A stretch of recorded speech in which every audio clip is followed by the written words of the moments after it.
Nah, you can't go back home. I'm chained up and I'm ganked up and I'm shade. You bend it down and you poke it up and you elevate it. I'm chained up and I'm ganked up and I'm shade. You bend it down and you poke it up and you elevate it. You elevate it.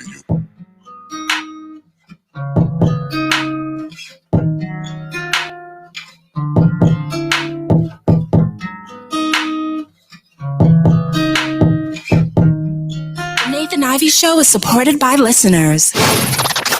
Go to www.patreon.com/Nathan Ivey Show and help Nathan keep the show independent. You're listening to the Nathan Ivey Show. One man, one microphone, one mission. Now let's get back to the flow.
All right, good morning, everybody. Welcome back. Nathan Ivey with you.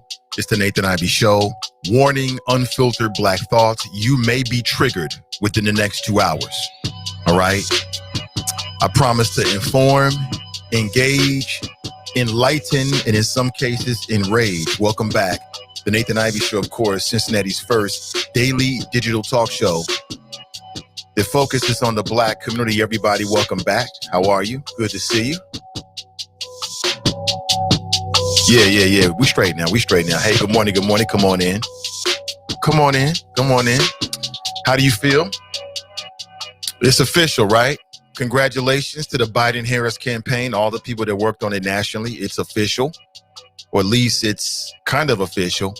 Well, it's official to everyone except for Trump and his Trump minions in his universe. We'll talk about that this morning.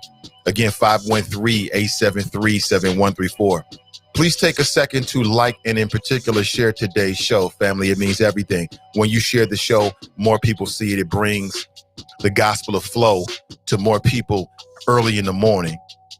Cincinnati needs an independent voice, and Cincinnati has an independent voice. The Nathan Ivey Show, of course, powered by Sin Digital Media. Check us out on Facebook if you're on YouTube. If you're on Facebook, go to YouTube. And good morning to you. We're also up on Spreaker Network and also on TuneIn as well. Those are two live audio streaming networks where you can check out the show, as well as maybe some other voices that you are a fan of. Hey, good morning, everybody. Come on in. Man, I got a lot to share with you this morning. I'll say it again. Dave Chappelle is the GOAT. I did not get a chance to see all of the SNL episode on Saturday, but I did get a chance to watch his monologue. It was layered. It's like you almost got to go back and watch it again or listen to it again to get it all. But GOAT all day. I thought a lot of the things that he said and the points he were making were straight on point. What's up with Van Jones crying ass? You may not know, but I went live, I think it was Saturday. Where were you when you heard? It's funny because I have like two friends who told me they were really, really engaged in the whole election process. And you know I was as well. I mean, it's your eyes and ears. I got to know what's going on. I wasn't paranoid about it. I mean, we just lived through 4 years of Trump. So I knew I could survive and know we would survive and some of us would thrive. So I wasn't like paranoid. Some people were glued to it. Like the wifey was glued to it.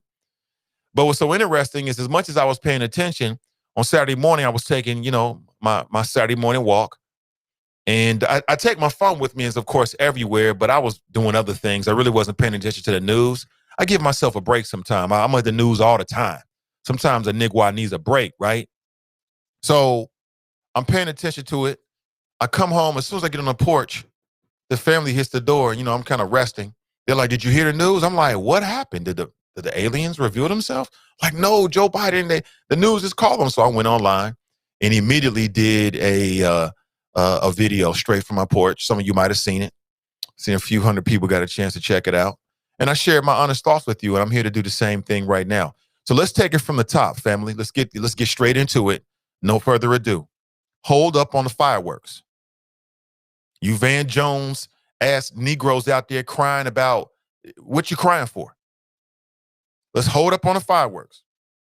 Now, is there a reason to celebrate? Oh, yeah, for sure. I mean, this country just elected the first non-white person to be the vice president. I think that'll open doors for women of color, for black women in particular, hopefully all over the country. I think that'd be great. I'll take it. I'll say what I said before. To me, it wasn't even a contest. There was nothing really to talk about. The Biden-Harris ticket over Trump-Pence, there's no conversation. Biden-Harris all day long, okay? All day long. If those are the two choices, all day long, Biden-Harris. For folks who are waiting for Trump to concede, you're going to be, where you been? You must not know who Trump really is. Trump is never going to concede.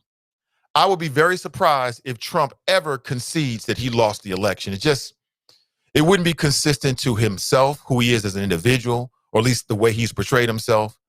It wouldn't be consistent with his brand. It wouldn't be consistent with history. And it really wouldn't make any damn sense whatsoever from what I understand about the man.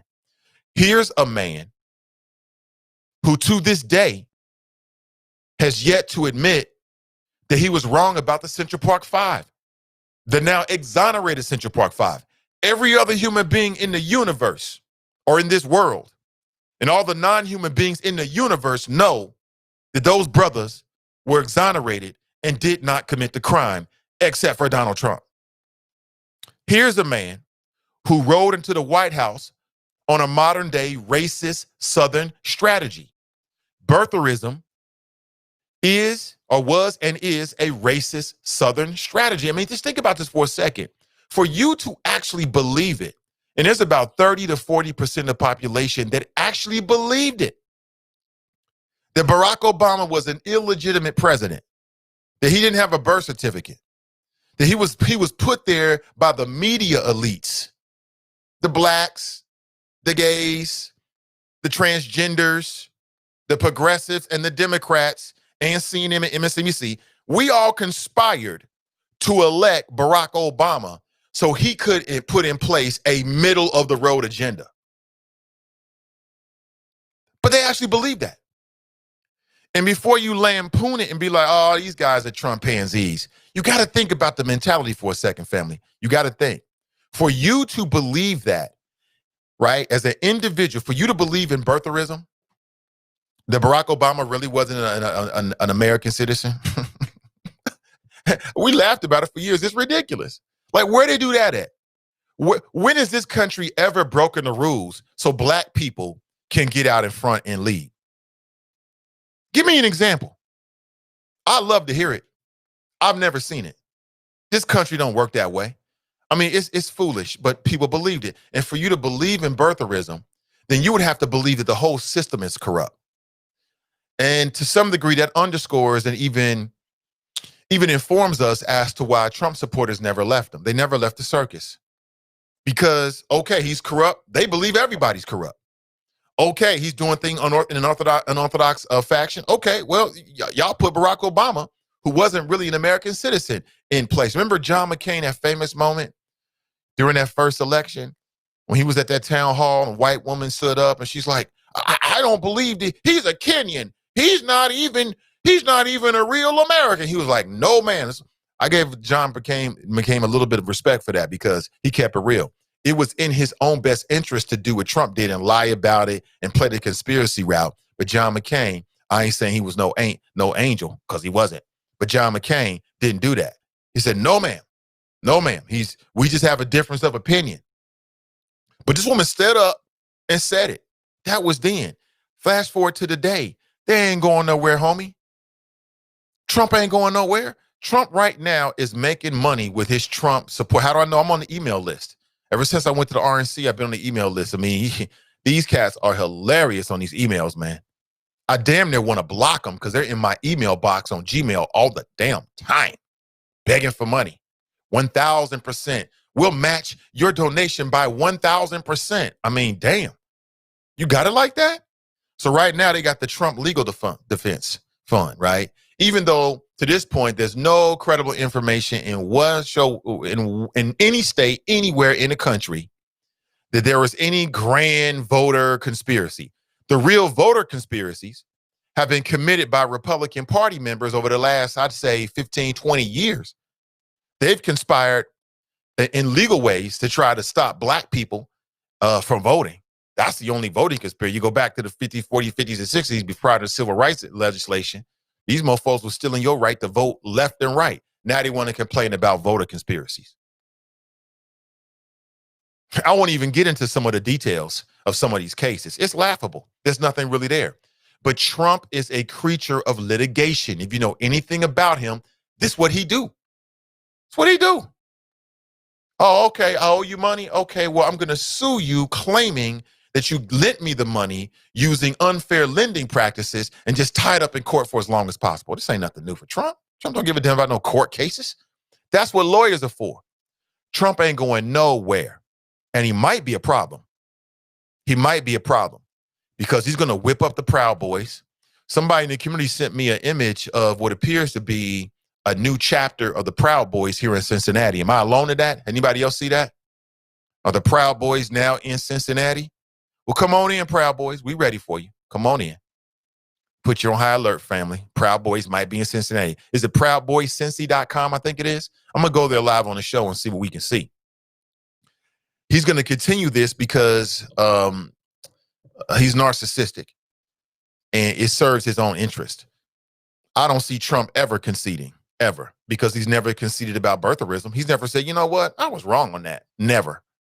He's never conceded when it came to the exonerated Central Park 5 or the exonerated 5. So what makes you think he's going to concede that he actually lost the election to Joe Biden?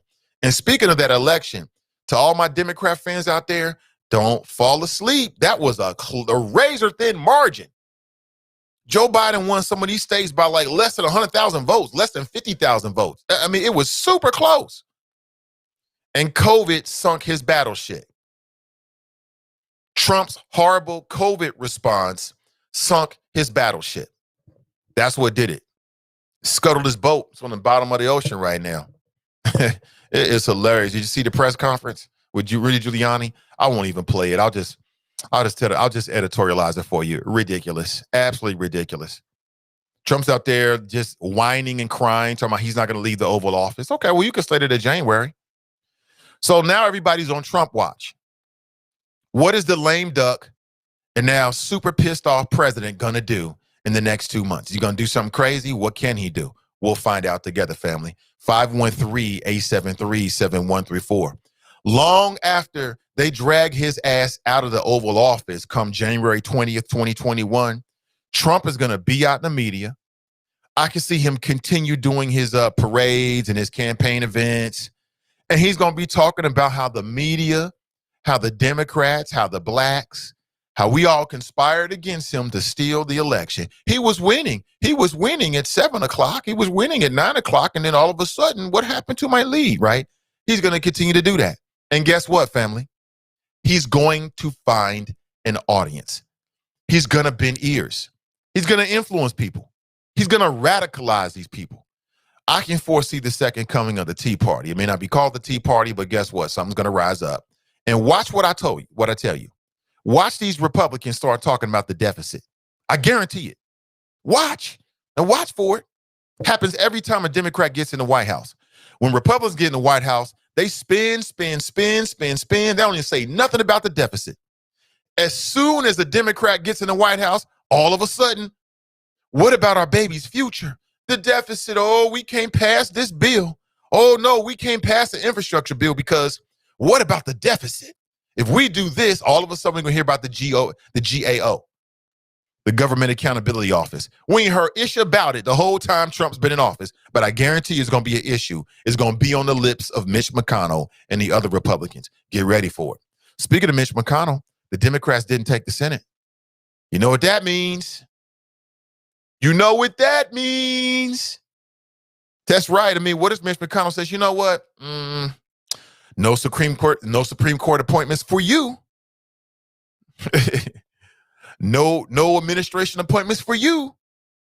We have to wait and see. I think there's going to be a couple of runoff elections in Georgia, so we have to wait and see what happens with that. Democrats lost some ground in the House of Representatives as well. They still have a majority, but they lost some ground. Why is that? Bad messaging, bad digital game, bad candidates. I mean, it's a mixture of a bunch of different things. Democrats still haven't figured out the American people. I'm not saying I have. I'm just saying y'all need to listen. You need to listen. Lewis, you better listen.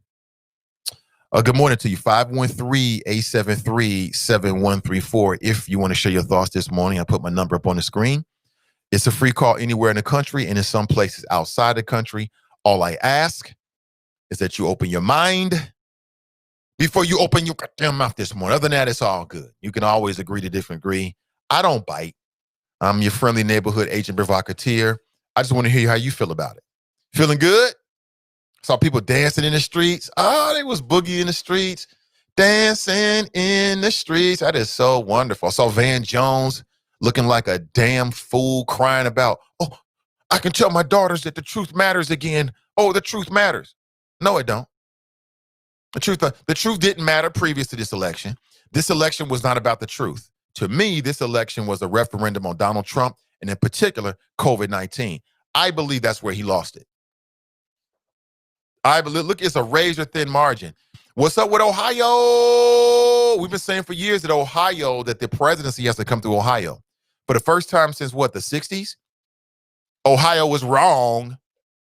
Wrong. As a son of Ohio, living in Ohio, raising a family in Ohio, I can tell you these Ohioans don't know what the hell was going on. We can't even get the COVID response right. COVID-19 is blazing like a blunt, like Snoop's blunt, blazing out here. Blazing a brand new trail. What's CPS going to do?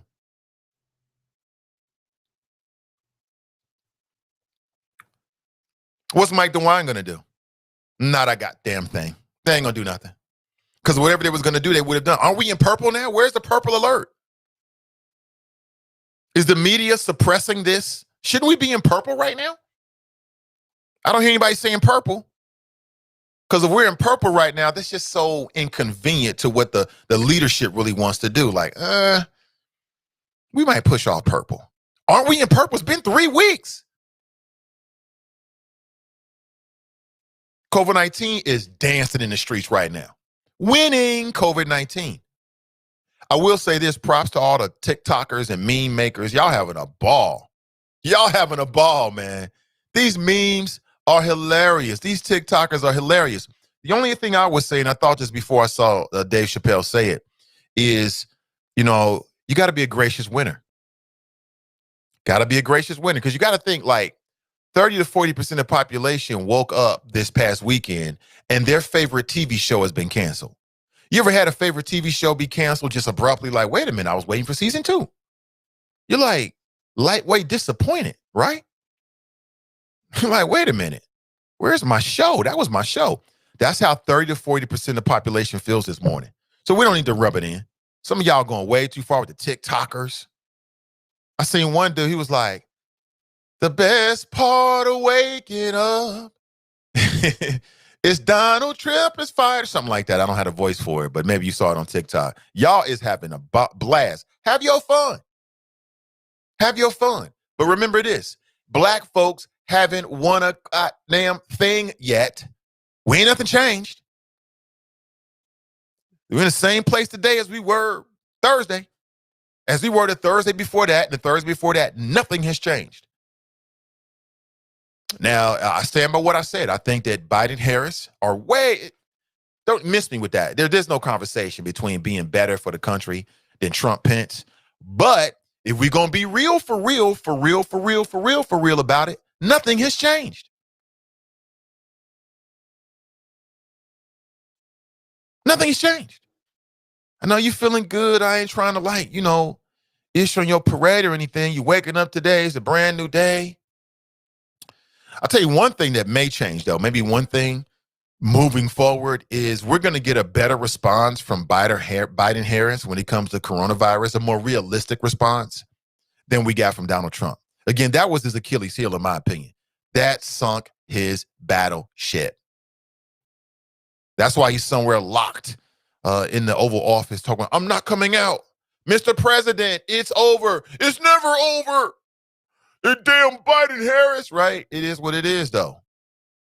It is what it is. Just like all you Trumpsters and conservatives who on the low was like so happy about Trump. Remember how you felt when he beat Hillary? Well, now it's your turn to feel the other way. It is what it is. It is what it is. Again, 513-873-7134. Back to my point, though. Hold up on the fireworks because we ain't won a damn thing yet. There might be a time in the near future when we should hit the streets and celebrate. We getting equity policy intangibles, but that ain't it. You know what I'm saying? This ain't it. Not really. Not for real, but we'll see what happens. What do you think? What have you seen over the weekend? What's on your radar screen? What are you talking about around your kitchen table? What's happening in the Facebook groups?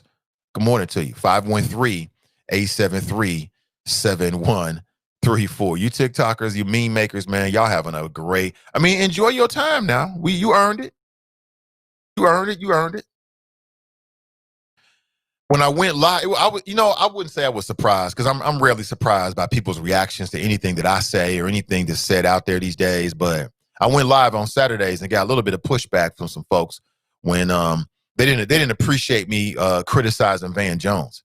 Why are you criticizing Van Jones? Because he looked like an idiot on TV crying, talking about I can tell my kids that the truth matters. Well, tell that to all the unjustly incarcerated people that's languishing in prisons right now.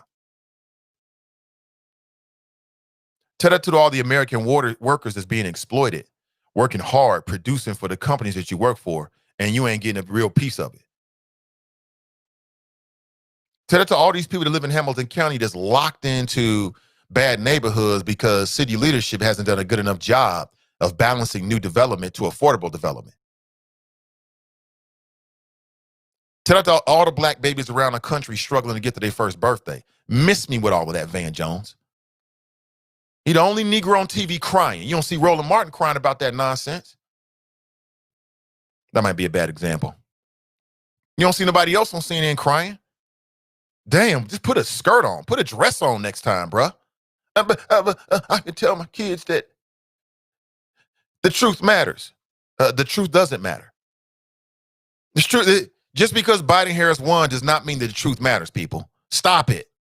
It don't mean that. It just means that Biden Harris won because Trump was an obvious clown and it was time to change the circus. It was time to change the channel, period. And like I said, how many people think that the reason why Trump lost was COVID? That's what I think. His COVID response was so whack, it's like, it was undeniable. It's like, yeah, sure. We're going to make a change, homie. We're going to make a change. Now, for people say, oh, somebody said I was displaying toxic masculinity. Well, so and be it. Then I'm being toxic and I'm being toxically masculine. It's funny how we talk about toxic masculinity, but we never talk about toxic fragility or toxic femininity. So if that's what I am, then so damn be it. Give me a t-shirt that puts that on. I'll wear it here on the show. So what? It is what it is. Let me play this audio for you because, it entertains me. It might entertain you as well. For black women out there, women of color looking to Kamala Harris like, hey, this means something to me. I get it. Have your fun, sis. Enjoy this moment, sis. For people out there that are excited that Trump is no longer in the White House, have your fun, sis. But running right here like this on some Van Jones type ish. Well, it's easier to be a parent this morning. It's easier to be a dad. No, Van, it's the same. I am a father. I am a dad. It's no different. What is Van Jones? Is this what you put you on TV for? No, Van, it's the same. It's easy to be a dad this morning. I didn't get the email. Any other dads get that email? It's just the same. It's no more difficult or harder today than it was yesterday. My daughter is 15. She is a very aware and bright 15, by the way. Very aware. She's been watching this whole thing. It's amazing the conversations that we've been having. You know, I was really touched by a conversation that the Dope Chicks had on Sunday, just yesterday. The ladies got together, the Dope Chicks got together and had a conversation about, you know, being a parent of an adult child. And I'm nearly there with now medium Buddha. Soon she'll be grown Buddha. And just the conversations I have with her as a 15-year-old are just so different now. Like sometimes she'll walk out the room and me and her wife, you look at each other like, what just happened? It's just the levels of it. And I thought it was a really, really dope podcast. Please check it out. It's on Sin Digital Media's Facebook page right now. And as a parent, I don't see no different. I mean, what is Van Jones? Let's go back to Van. It's easier to tell your kids character matters. It matters. Telling the truth matters. Being a good person matters. And it's easier for a whole lot of people. If you're Muslim in this country, you don't have to worry if the president doesn't want you here. If you're an immigrant, you don't have No, Van, you just got to worry about the president's supporters, these racist ass Karens and Darrens trying to do something to you. So I agree with him. Not having somebody in the White House that is projecting racism is a good thing. But that ain't going to stop all his millions of racist kinfolk. worry if the president's going to be happier to have babies snatched away or send dreamers back for no reason. This is vindication for a lot of people who have really suffered. I can't take no more. I can't take no more.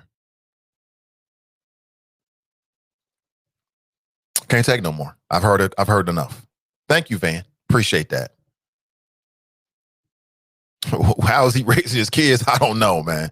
We and my family, we live in the real world. We don't have no Pollyanna kind of relationships and conversation.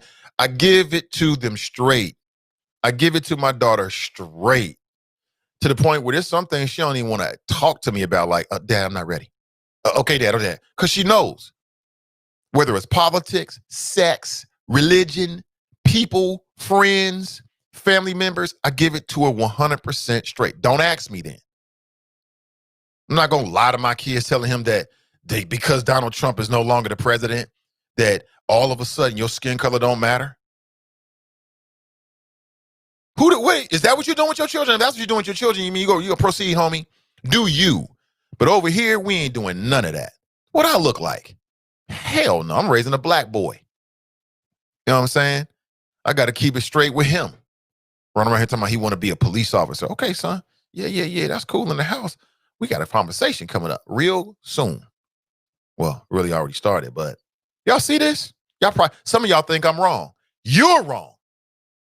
You're wrong. If you think I'm wrong for this, you're wrong, period. You're wrong. Simple as that. I ain't wrong for this. I'm keeping it rizzle. And if anybody thinks this is toxic masculinity, well, do me a favor. Make me a t-shirt and send it to me. I'll wear it. I'll wear it. I'll wear it. If this is toxic masculinity, well, call me toxically masculine then. Dad, but I want to flip it. It's not toxic masculinity. I'm toxically masculine. If that's what you want to call it, call it. So it is what it is. It is what it is. It's the character merit. No, it don't. Lindsey Graham just got reelected. Here in Hamilton County, Joe Biden not Joe Biden. Sorry about that, Joe. Someone's like, Joe just got a pain. Like, wait a minute. Joe Dieters just got reelected. I saw in the Cincinnati Inquirer that Joe Dieters admitted that this was his toughest race ever. This is my toughest race ever. You know why he's saying that? Because it's the race that he least deserved. We didn't deserve another 4-year term from Joe Dieters, but we got it anyway. Talking about some character matters. Get the fuck out of here. What world you live in? Where they do that at? It don't matter when it comes to politics. Money matters. That's what we've seen from Joe Dieters. It's money that matters. Character, my ass. Y'all need to stop. I could spend the next 2 hours talking about this black man, but I'm not going to do that because it would be boring for you and really kind of burn for me. Let's go straight to the phone. Let's break up the monotony of my flow with a voice from California, I believe it is. Hey, good morning, Brother Drop. Welcome to the show. Good morning, Mr. Ivey. I can tell you're doing pretty good on this Monday morning, but I'm going to ask anyway. How you doing, sir? I'm doing excellent. How about yourself, brother? You ain't feeling down, are you? Looks like your boy lost.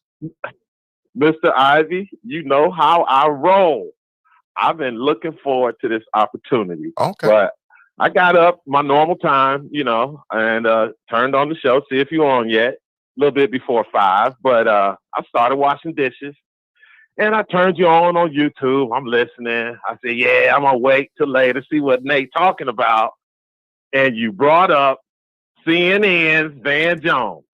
And shout out to my brother, Fame Rothstein Sports Investing, and the alt-mid on their affiliate. This one is from Fame Rothstein. CNN, the Crying Negroes Network. Mr. Ivey, I'm going back and listen to your show on Saturday because you blowing up so much, Mr. Ivey. No telling when you're going to drop some knowledge on the Sin Digital Media Network. So I'm going to have to go back and watch that episode from Saturday. But Mr. Ivey, listening to your monologue and listening to Van Jones the other day made me think about that young lady who had a couple of little kids back in 2008. She was at an Obama rally, and CNN found her in the crowd. And she was like, oh, she was in tears this time. She's like, oh, I'm so happy now. Oh, Barack Obama's president.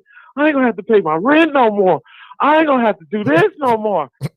And when she did that, when Van Jones did what he did, that was the first thing I thought.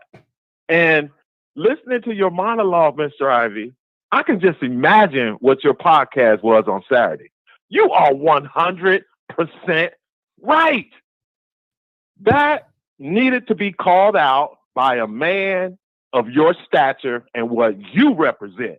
Yes, you are a masculine, Black family man, head of his household, and an outstanding community member, which I'm sure Van Jones is all of those things.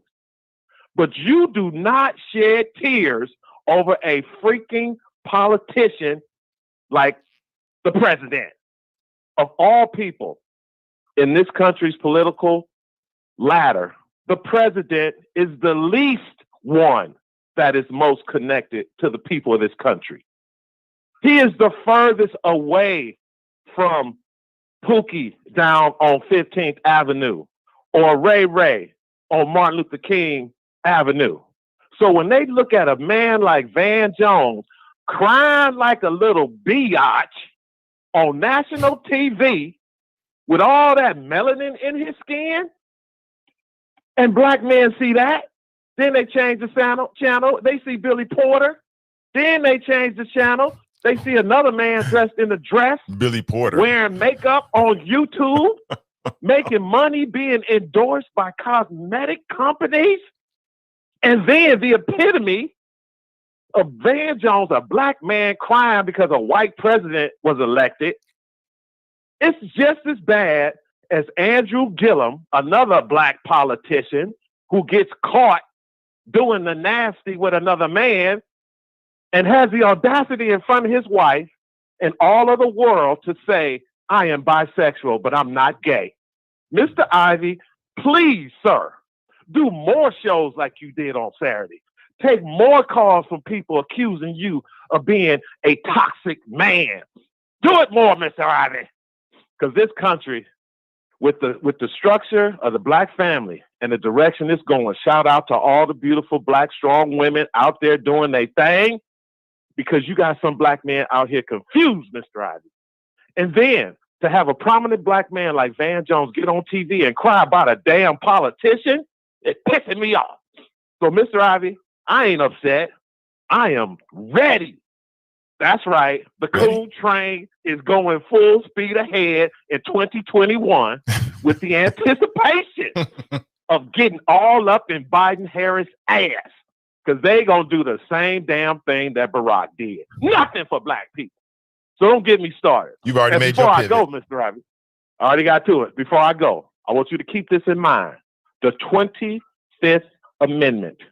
Because I guarantee you, before we get to the midterms in 2022, you're going to hear Nancy Pelosi. You're going to hear Kamala Harris. You're going to hear the cabinet that Joe Biden picks to sit next to him. You're going to hear them having discussions about the capacity of the 46th president. And is it time to employ the 25th Amendment so we can move our sister, Kamala, I'm Black Y'all Harris, to become the first woman of color, not a black woman, a woman of color, to be the first black president. Because how the hell the first black vice president, mama, not be black? Oh, I guess it's kind of like the first black president who mama ain't black. Drop Squad 52 talking science to anyone who wants to catch it. I hope I trigger somebody because Drop Squad ain't going nowhere. Peace out, Mr. Ivey. I'm glad to hear it, man. He's already made his pivot. He was prepared this morning. But I want to make sure that I am very clear and I clarify exactly, my critique of Van Jones. I ain't got no problem with a man weeping. There's a time for everything. There's a time for everything. You know what I'm saying? It's about what you're weeping or crying about. This mofo on TV crying about the character matters. For Joe Biden? Now, a lot of people, men and women, wept openly when Barack Obama was elected. I can understand that. I completely understand it. I wept on the air in commercial radio when my son was born. It was a very emotional thing. I never thought I would have a son. Seeing him for the first time was overwhelming. It was overwhelming. But for Joe Biden, and for those reasons that we heard from Van Jones talking about something, I could tell my kids it's easier to be a father today. It's just as difficult and just as easy. There's no change. I am a father. There ain't no change. I need Inyala. Where's Inyala at? I think she's coming back for her last season. I heard it was her last season on the OWN network. I was disappointed in that because my opinion about Inyala has changed. She does great work. We need her. She needs to stop over to the Van household. You know what I'm saying? He needs to stop over at the Van Jones household and talk with that brother. Or they either I don't know. Something needs to happen. What's that? Huh? Wait a minute. The train is coming. Oh, it's the train. They coming to pick up Van? Oh, why you don't do that, Nate? We gonna do it. Go and pick them up, train. Coon train is coming. Coon train is coming. What about black on black crime? Coon train is coming. Where's the white women at? It is what it is. It's a new day in America. You got to go with the flow. Go with the flow. Go with the flow. If I'm toxically masculine, then so can be it. So be it. So let me talk about Trump again. Again, Trump ain't going nowhere, folks. Just like he's never left in his critique of the now exonerated five. Just like he never backed away from his birtherism claims. If you're somebody who believed in birtherism, the idea that Barack Obama wasn't really a naturalized American citizen, then you believe that corruption is on all levels of the government. You believe in a grander, some old InfoWars, Alex Jones type ish. There's this grand conspiracy with the judges and the criminal justice system and the federal system and the media. They all conspired against the righteous white man and woman, Karen, Darren, and Darren, who, by the way, had their favorite television show canceled over the weekend. They're going to be irritable. Karen, Darren, and Darren, the unambiguously racist couple, racist duo, are going to be super upset now. Not that we should give a damn. I'm just telling you so you know. Y'all here dancing in the streets. We dancing in the streets all night long. Getting your Lionel Richie on. Okay, just remember. 4 years from now, I'm saying we got to win with dignity. We got to win with, I love the memes and the TikToks. You ain't going to see me do that. Let's win with dignity, in fact, if that's the case. Because you never know what the other side's going to, these Democrats might blow it over the next 4 years. I'm just being real with you. They might blow the deal. So again, Trump is going to be a thorn in the side of the Biden campaign moving forward. If you look at any of the media clips, Lindsey Graham, Ted Cruz, both white male senators are out here. Their gospels of the first church of Trump got robbed. It's not going to go away. It's not going away. You got Kenneth Copeland out here with this ridiculousness. Have you seen, man, let me see if I can, the ridiculousness is not going away. It's not going away. I'm just here to tell you that. So I'm glad that Trump's no longer in the White House. Where's Mike Pence at? Where the hell was he over this past week? Mike Pence was a no-show. You don't see him nowhere. He's somewhere like, it's my turn. Him and Gargamel and the Decepticons and, you know, the evil teachers of Hogwarts, they're all conspiring together somewhere, I guess. I don't know. That man, we ain't heard of him. I saw him at the press conference saying this to Trump, and Trump was whining. Whine. How did this happen? It's called math, man.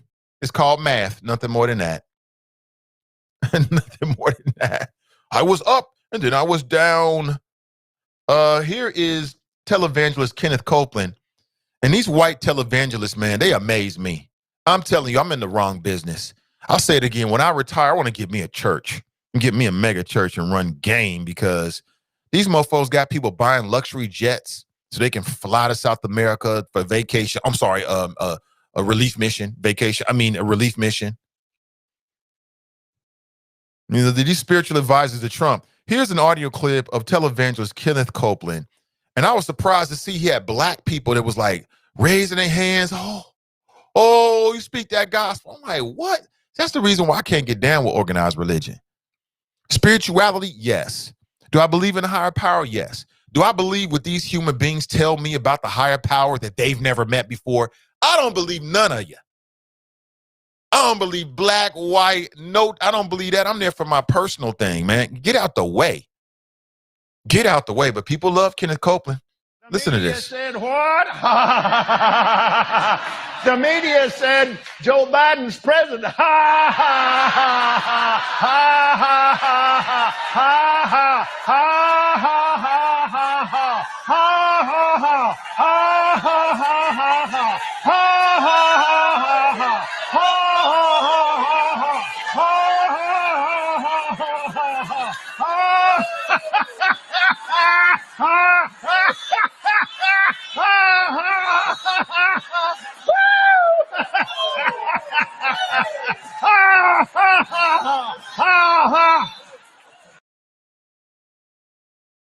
What the hell was that? That's what you go to church for? At least they didn't ask for the African and the South American angels to come. I hear the wind of victory, or whatever the hell she was saying. Oh, do you? What's going down in some of these churches these days, man? I can't do it. I'm not gonna do it. I'm not gonna do it. Y'all have to go in and tell me what happened, because I won't be there. I won't be there. I'm not the only one calling out Van Jones. Here's a clip of, and I like Stephen A. Jackson, man. I really love his podcast, All That Smoke, or All the Smoke. I promise my. Hold on. There's some cursing in this. Hold on. There's some cursing in this. There is some cursing in this. This is a clip of Stephen Jackson, former NBA player, Captain Jack. I liked him when he was a player, man. You just tell he was just one of them dudes you would love to have on your team. And I love his podcast, All the Smoke, on HBO with the homie Matt Barnes. I watched nearly every episode. And here he is talking about Van Jones. And he might be a little bit more, let's say, blunt than I've been this morning. But check this out. Check this out. Good morning. I promise my brother Matt morning, Barnes, Matt. I'll stay I'm out sorry. of politics. Good morning, Captain I won't Jack. say nothing about it because he wants to be in politics, and I got to support him. I don't want to hurt his cause in no way. But let me say this. All you niggas waking up crying on Instagram, crying like your life finna change, or just like we done went from shit to sugar overnight. Man, y'all need to stop, bro. I'm sorry, bro. I'm staying out of politics, but y'all looking more coonish than ever. Cut it out, man. Cut it out. Yeah, cut it out. Facts. I see a fact. I detect no lies. I'm not one to throw the coon word around. That's not really my style. You probably heard it here more this morning. You will in the next year or so. That's not really my style, but I'm just telling you, man, stop it. Stop it. Our salvation is in our own hands. It's not about the Democrats. It's not about the Republicans. It's what we do locally that's going to have the biggest impact on what happens to us locally, period. Nothing more than that. But what do you think? 513-873-7134. If you like to share your thoughts this morning, I'm more than willing to hear it and receive it this morning. You want to hear a little SNL? Got a little SNL from you from do you hear the monologue? Oh man, it was classic, Dave.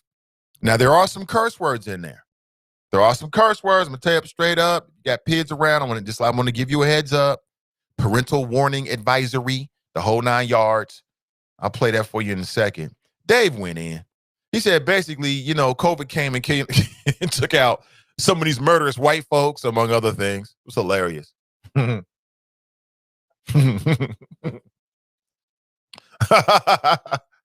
That's hilarious. Cue to Kenneth Copeland on that one. Dave is a fool. But even Dave made the same point, like, wait a minute, this ain't over with. This is just the beginning. And I've got high hopes for Harris. And I got high hopes for Biden Harris. Where Ice Cube at?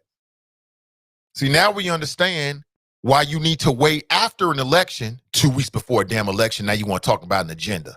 I had a meeting. You had a meeting with the wrong people, fool. I got to make this point. That's why Biden Harris, and again, we found out there was more to the story.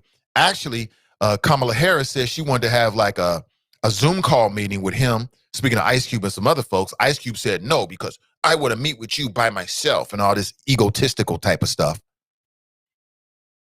Talking about the Trump campaign, they met with me. And it don't mean squat now, do it, because they's not in power. They ain't in power. That's why you should if it's 3-4 weeks, a month, 2 months before an election, when it's way too late to really incorporate anything into any kind of agenda, you wait until afterwards you can talk with the people that's in real power. Ice Cube.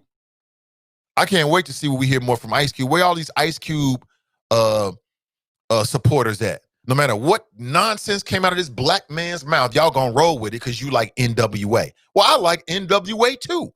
It don't mean that every move that the motherfucker make is right. I love me some NWA. I love me some Cube, man. No Vaseline? Classic. Classic. I love Friday, man. I like the big three. I'm with it. It don't mean that every move that motherfucker make is right. Stop it. Now we understand why you should wait. All that Zoom time you spent with Katrina Pearson, waste of time. Oh, they're going to take some of my plan from Contract of Black America and put it in the Platinum plan. Platinum what? Platinum who? Huh? Waste of time. Waste of time. Somebody should tell B. Somebody should tell him. Somebody should tell him. Waste of damn time. 513-873-7134. Good morning to you. We'll be getting a call from Florida. Okay, let's go down to Florida and see what's popping.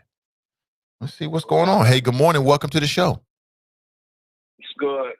I'm an Ice Cube supporter, bro. Okay. He said that was it's a bipartisan issue. He didn't run to Trump. He didn't run to the Democrats. He said it's a bipartisan issue dealing with black folks. Man, get up off of Cube, bro. He's trying something. He got some type of plan in place. And unless you're gonna replace his plan, leave Cube alone, man. Let the man do what he do, player. Hey, caller, what's your name? Jihad. Hey, Jihad. Good morning to you, man. Appreciate your call. So, yeah, you saying we already know it's a bipartisan issue, man. We know that. That's like telling me that water is wet. We get that. But the point, Jihad, the point I was trying to make going back to Cube is that he was playing the wrong hand at the wrong time. 3 weeks before an election? Come on, man. No, he wasn't. He basically trying to tell black folks, have some value with your vote. Just quit giving your vote away to the Democrats. Biden ain't going to do shit. It's like this. As black folk, we never had nobody actually to vote for. We always got somebody to vote against. You understand what I'm saying? A lot of us went out there and voted, not because we just love Biden. It's because we didn't like Trump. Biden ain't gonna do nothing. Left wing, right wing, the same dirty bird, player. Come on, man. Get up off Q, man. We gotta quit. We gotta quit stabbing each other in the back and beating each other over the head. He got a plan. What plan you got, player? Well, here's my plan. My plan is to make sure that before you get off the phone call, you understand where I'm coming from. Are you hearing this show for the first time? No. Okay. No. So did you hear when I was talking about Cube? Because I think there might be an information deficit, because I want to make sure that you understand what my position is on Cube. Because if you didn't hear all of it, if you hear me for the first time talking about Cube, I can understand how you like, oh, this dude is just hating on Cube. And that's not what's going on. I support the contract of Black America. When I first heard about it, I said that's what time it is. We should be talking about equity, policy, and tangibles. I will 100% support Cube and anybody that has a Black agenda that's going to uplift us, right? 100%. Having said that, in my opinion, Cube played the wrong hand at the wrong time. There's nothing wrong with having it. As a matter of fact, we should have an agenda that we can go to the Democrats and the Republicans, right? And the independents, the Green Party. I don't care who it is. If they empower, if they want to get our vote, we should have an agenda and we should have an ask. I'm with that. But in my opinion, Jihad. But it's like you got bad rhetoric on Cube, man. I said, this ain't my first time hearing your show. Maybe the first time I heard you speak on Cube. You know, I've been listening to your show maybe about 2 weeks or so. Okay. You know, but it's like you got a lot of rhetoric, like negative rhetoric towards Cube. Like people get your message mixed up. Right. Well, that's why I'm taking the time. That's why I'm taking the time to back up, because I can tell that you're only hearing one part of my opinion about Cube. And if you're only hearing that one part, I can understand where you like, oh, this Black man just hate on another Black man. I can understand it, but that's not what you're hearing here. My issue is that we got to bring a level of sophistication to this game called politics. It's not just a blunt instrument. And in my opinion, it's not just giving your vote away. It's not just give your vote away. And it's not just 2 weeks, 3 weeks before an election, here you out telling everybody that you had a meeting with Trump, like we actually got something out of that. Black folks didn't get anything out of his meeting with Trump. The only person that got something out of it was Trump. He had a meeting with the Republicans, not Trump. You're right. You know, he had a meeting with Trump's campaign people. You're right. He didn't even meet with Trump. You're right about that. Right. But Trump benefited from it because he got tens of millions of dollars of free publicity, because he can say, hey, I'm willing to work and listen to Ice Cube. Vote for me, right? But we didn't really get anything out of it. The point I'm making this morning is now we understand why it's not necessarily in the best interest of pushing a Black agenda forward to be out here publicizing meeting with the Democrats, the Republicans, or anybody 3 weeks before an election. Number one, because you never know who's going to win. And number two, that's not enough time to seriously put anything in place for our benefit. So all that time he spent on the Zoom call with Trump's campaign was wasted time, because Trump ain't going to be there in 2 months. I disagree, but let's go back to what I said in the beginning. A bipartisan issue. We did not know who was going to win. Whoever. The Democrats didn't even, I guess they didn't give it a second thought, did they? That's not true. Kamala Harris.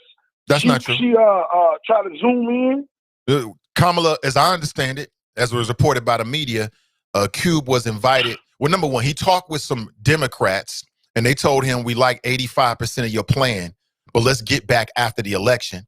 And then two, Kamala, as is reported in the media, invited Cube along with some other celebrities. I think it was D.L. Hughley and Killer Mike, and to have a Zoom call to talk about all these issues. And Cube turned it down because he felt like he wanted to be the only one on the call or something like that. No, that's how you taking it. That wasn't like that. That's what he said. That wasn't that. They was gonna make that like a little circus. Black men arguing against each other. No. Yes. No. Yes. No. Yes. Cube said it's a little bit more deeper than that. No. Cube said it's a little bit more deeper than that. Cube's Jihad. What I read, and again, I'm kind of like paraphrasing it. Cube said essentially that he didn't want to be on a call with other celebrities. He wanted to talk directly about his agenda. Isn't that what you read? I ain't gonna say I read it. I heard something similar to that. Okay. Similar to that. But here's what I didn't get. Here's what I didn't get about it, man. Is that I saw Ice Cube doing Zoom call meetings with thegrio.com, which is an entertainment news website. He was on there with other celebrities talking about his agenda. I saw him do a podcast with Willie D Live on YouTube. I saw him do a podcast with all these people. What's the difference? At least you were going to be talking with Kamala Harris, a woman now who is now the vice president-elect. So that didn't make no sense to me. Well, I like I say, I don't know exactly all the ifs, ands, and buts about the whole situation, but I still stand on it that Cube is nothing wrong with what he's doing. And maybe he, like you just said, how Trump just got 10 million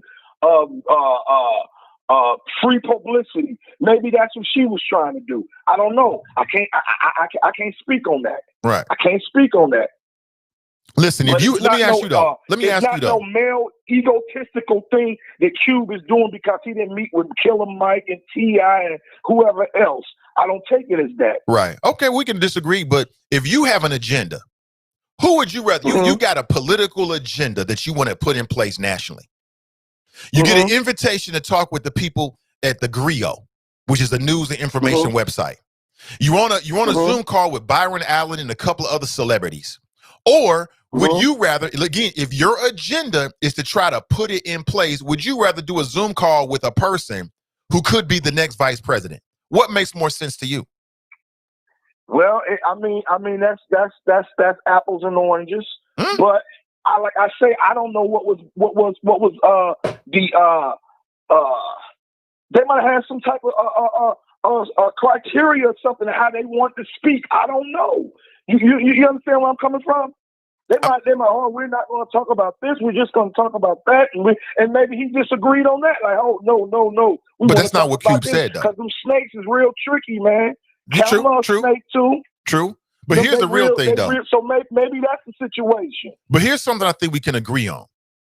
Is that now that the election is behind us, I want to see Cube move forward with his agenda. I love to see Cube link up with these other folks like Diddy, these other powerhouse folks on a national level and even state levels to try to get something done. See, now we know who the next president, the next administration is going to be. Now we know. I want to see Biden Harris reach out to Cube reach out to Biden Harris and try to get something done. I know we agree on that, right?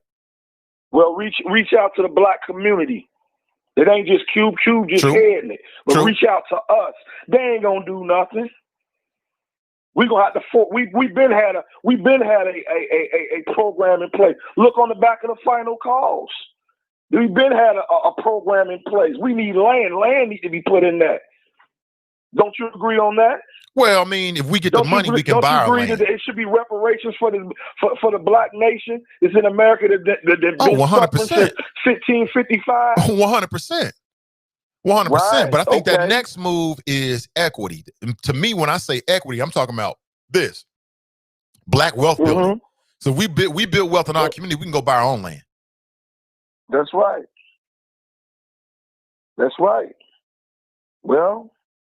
It sound good. I was just calling in to say, come on, bro, get off too, man. Hey, I appreciate it, man. I appreciate hearing your voice, and then like they say, iron sharpen iron. I appreciate it, but I want to make sure I fully explain myself. Men sharpen men, baby. Yeah, take it easy, brother. Right. All right, hold it down. Yeah, most def. Yeah, I can tell. I need to fully explain myself because if you're hearing it for the first time, I can see how you be like, oh, he on some BS. Well, I mean, that might be your interpretation of it, but let me explain myself before you say it's BS first.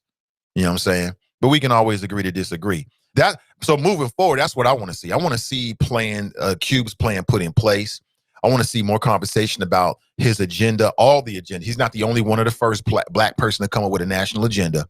As a matter of fact, there's people who are like, 10 miles ahead of him in terms of doing that work. I would love to see them all work together to build something beautiful for us. And at the very least, I hope his voice doesn't get drowned out. I hope the Cube's voice doesn't get drowned out because, now we passed the election. Now the agenda is more important than ever before. Now is more important than ever before because now we're at the beginning of it. And to me, I believe, and I'll say it again, there's a real opportunity for the black vote to get something done during this first administration, in my opinion.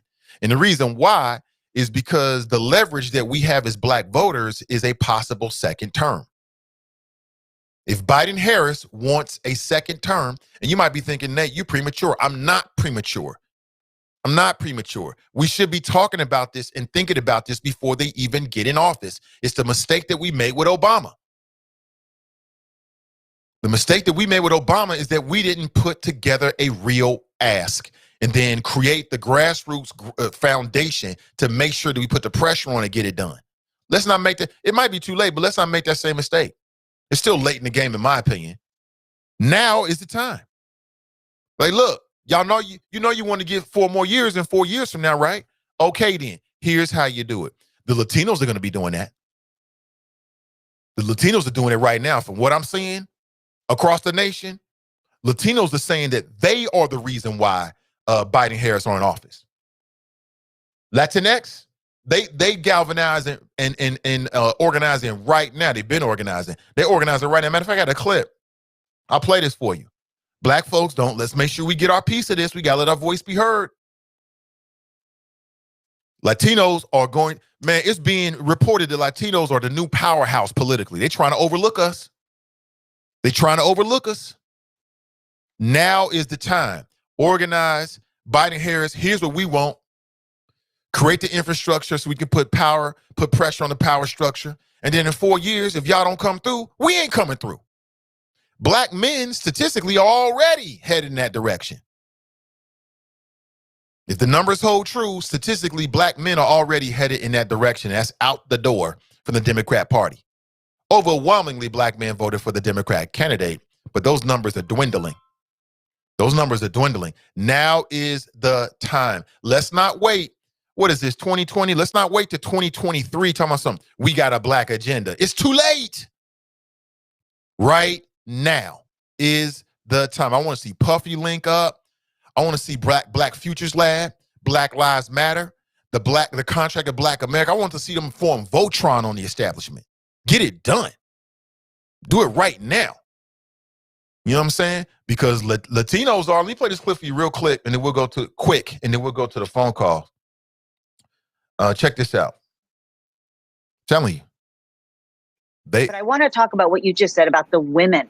The women of color showed up in big ways. Of course, you saw in Georgia what black women have done, but the Latina women were the real heroines here, beating men in turnout in every state and voting for Biden-Harris at an average rate close to 3-1. And that wasn't surprising to us. You know, Latinos are the CEOs of the households. They make all the financial decisions and healthcare decisions and educational decisions. Many Latinas are small business owners, and they wanted a plan for recovery for themselves, not for Wall Street. And so Trump's policies were never aimed at the struggling Latina community. And, you know, if you look at voter suppression on top of that, how Latinas showed up, even through the closing of polling places and the shutting down of drop-off sites and new voter ID laws and long lines and driving 30 miles and all of that.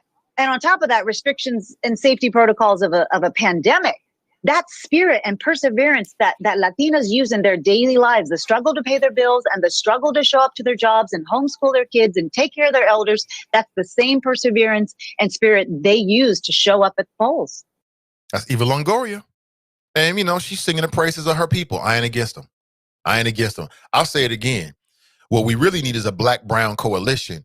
And while blacks and Latinos and Latinx may not agree on everything, where we agree, we should form Voltron on these fools and go get equity policy intangibles for all of us. I don't think it's going to happen because there's too much division. You know, the power structure, they've been playing us against each other for so long that there's so much suspicion among the races. But my heart tells me that's the right thing to do. That's what MLK was doing right before he was assassinated. He wasn't assassinated because I have a dream speech. He was assassinated because he was trying to unite people, black and brown folks, around them dollars. That's why he got assassinated. Oh, money? Oh, boy. Oh, you going to unite the black and the brown? Oh, we got to get rid of your ass. You got to go. You got to go, homie. I'm sorry. And he didn't die in an assassin's hand. They killed him in the hospital. You want to get for real about it. Let's go to the phones. Good morning. Welcome to the show. Good morning, Nathan. Hey, good morning. Hey, this is Falase. Hey, Falase. I just wanted to bring something. Good morning. I just wanted to bring something to the listeners' attention. Being is that I live on the West Coast, I live with a lot of Hispanic people. And my daughter, who is a scholar, brought it to my attention that there are white Hispanics and non-white Hispanics. And so you have those Hispanics believing that they are white, not the white of white supremacy. And so they vote as if they're white. Mm-hmm. And they really do think they are white. We live here, and I've had people do things like send my lunch away, mistreat me. When I went to Cincinnati Bilingual Academy to learn their language and their culture. And so it's hurtful, but that's what they believe. They think they white. Mm-hmm. So I just want to put that out there that they really do. They really do not. They do not identify with you being a black person at all. I've had countless conversations throughout this election season with my coworkers who appear, some of them, to be white, but I remind them why they are as black as me. So I just want to put that out there. A lot of your Latinos, they don't identify with you. So appreciate the call. But that's all I got. I just wanted to say that. I appreciate it. Yep, take it easy. And also, she's so right about that, to my understanding. But also, I'm speaking in sweeping generalities with the Latina X community, and that is a mistake. That's a disrespect, quite honestly, because it's not a monolith. In no way, it's not even a monolith in Florida at all. I mean, there's different attitudes, political ideologies, feelings, persuasions. It's a rainbow, literally. The point I was trying to make generally is that other people have no problem holding presidents, administrations accountable. We got to make sure we got that same attitude on the national level and the local level. Let's go to the phones. Good morning. Welcome to the show. Good morning, Mr. Nathan Ivey and the good people of Cincinnati, as well as the good people around the world, and yes, those choppers. Good morning, sir. Hey, good morning. Good morning. How you feeling, John? Oh, I'm feeling a little better. My strength has been coming back day by day, and so I am up to snuff and ready to hit the pavement. And, before we get to Trump, let's talk about that caller you had just before this last caller, the brother that was defending Ice Cube and 50 Cent. We should not be mad at Ice Cube and 50 Cent if that caller is still listening. Misguided 50 Cent and Ice Cube, but that's their choice. Everybody has a right to vote, not vote for whoever candidate that they want. That's their individual choice. I've been consistent with that, Nathan, since you've known me. And I'm sure 50 Cent and Ice Cube are taking their phones off the hook. They don't want to be bothered because their associates are probably saying, "You out of your mind," but that's their choice. Their platforms and what they thought they were going to get in. What I remember seeing one interview, I forgot the brothers of Roland Martin. Yes, Roland Martin was interviewing Ice Cube, and he was questioning him about his choice of who he's going to vote for, Trump. And after the interview, I got out of 50 Cent for saying, Ice Cube, I'm going to be anybody making over $400,000. I don't want to be taxed. Well, if I had the opportunity to talk to Ice Cube and 50 Cent, you fool, you need to fire that accountant that you have. If that accountant is not putting you in the tax shelter where you need to be, you need to fire him or her because they're not doing their job. They're not finding those areas where you should not be paying taxes. The white boys, the rich, have been doing that for years, for decades. So you need to examine whoever's doing your taxes and say, maybe you're not doing my taxes right.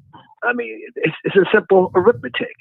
So, whatever their decisions for, basically, Trump was doing a photo op. He was using them, basically. He wasn't going to do anything. He was using them. So turn, Biden's going to tax me $400,000, you fool. But okay, I don't want to beat up on Ice Cube at 50 cents this morning. That's their choice, and now they learn, and they'll be quick to pull the lever for anybody that, as you indicated, Mr. Nathan Ivey, you're in the best interest of our community, and that's how I have been too for decades, and I'll continue being there. And now the table has turned, and Mr. Nathan Ivey, can you pick up your email and text Trump in the White House and say either you get your butt out of that White House, or we're going to send the African American Women League of Association come in there and pull you with that orange hair and pull you out of there. So, unbelievable. But he wants to drag this out. That's his choice. He has a right to question the validity of the election if that's what he wants to do. That's his choice, but it is what it is, Trump. So you just got to get with the program. Now, let's get into the percentages of the black vote that voted for Trump, which is kind of, these figures are coming out. I don't know if you've been following it, Mr. Nathan Ivey. 12 to 20% of the black vote went to Trump, which is amazing. I really can't believe that. But, these people, once again, are misguided, and that's what they choose to do. That's their choice. But I'm surprised those figures are that high. The reason why I'm surprised, I'm like the brother, Mr. Gloss on MSNBC, Princeton University professor. He indicated about a week ago, well, a couple of days right after the election, he was shocked to see the number that this election was so close. And I quote you, it's not coming from John from Princeton. Mr. Gloss indicated, I am shocked that this election is this close. I mean, when you got a character in the White House that has massacred or killed over 300,000 people, over 9 million people with the virus, he collapsed the country, and you're going to vote for this guy? Unbelievable. But, this is divide and conquer. These are people that are misguided. Trump is like a clown, a circus clown. He's a buffoon. He's a devil in disguise. He's a Hitler. He's a Mussolini. This guy, he's a con artist, and he's conned his way into the White House. And the Republicans and the Democrats, are going to follow him to the bitter end. But be sure that you agree with me that his days are numbered, and it's all not about Biden. You break it up. You break it up, John. Can you hear me now? I can't hear you now. Yeah. Okay. We must agree, and I'm going to end with this. You must agree with me. It's not about Biden and Harris. It's about those federal and state charges now coming down the pipeline. Soon as Biden put together that cabinet, soon as Biden get that AAC Attorney General in place, those federal charges, state charges, and some of those sexual harassment charges, all of this is coming. Trump will be wheeling from one state to another. It's 4 states, attorney generals in Florida, New York, New Jersey, attorney generals, and California. Those attorney generals said 2 years ago, the day Trump steps his foot out of that White House, they got him. And they probably have his tax records too. So this is what this is about, that he knows these charges he cannot escape. He can drag it out from here to 30, and he better not think he's going to get on a plane and go to Russia. And Russia, if you're listening, I would not accept him. No country will probably accept him. So he's got to pay the piper. And his kids know the same thing. And Giuliani, that snake, that devil in disguise, that so-called greatest mayor of 9/11, well, you're seeing Trump and Giuliani and all the crooks around him. You're seeing them for what they are, mobsters and thugs. And I'll end with this. People, when you get a chance, look at or listen to Malcolm X, The Ballot or the Bullet. Watch that video. Go to YouTube. Watch that 50-something minute video. Malcolm X lays it out very clearly. Everything we're experiencing today, he lays it out. So as you were talking about Nathan Allen with these reverends and these churches and everything, Malcolm lays it out. I don't have to say it. The Ballot or the Bullet. Watch that very closely. All right, John. All right, take it easy, brother. That's John from Florida. who did not vote this year. All that demand didn't vote. And I know it. I know he had a medical issue with his prostate. I get it. I understand. But he didn't vote, period. All this talk. I told you he wasn't going to vote. I mean, I didn't know what it was going to look like. I didn't know how it was going to play out, but I knew the man wasn't going to vote. It is what it is. Let me jump inside the chop shop. Pamela writes, good morning, Nate and the Choppers. Good morning to you, Pamela. CG Dub, a.k.a. Chocolate Girl Wonder, writes, good morning, Choppers. Good morning to you. She writes, what a great weekend. People was having fun, dancing. TikTok was on fire, man. A lot of creative people on TikTok. Oh, man. Tracy writes, hi. Ashley writes, good morning, Nathan and the Choppers. Good morning to you. Miss D writes, greetings. Greetings, Miss D. Ray writes, grand risings all. Brian writes, morning. Cruther writes, good morning, Choppers. What a beautiful morning. Yes, it is a beautiful morning. It is. I'll be honest with you. I mean, the Trump show, the Trump administration was like a television show. I'm glad it was canceled. Don't get me wrong, family. I'm glad it was canceled. Very much so. Tired of watching that ish. Pat writes, good morning. Clue Magic writes, grand risings, Nate and the Choppers. Jed writes, good morning, hashtag team and I. Listen, I want to shout out my patrons today. I'll be shouting you out today and tomorrow. I always do it the first 2 days of the week. And thank you to all the new patrons. We picked up quite a few new patrons over the last week or so.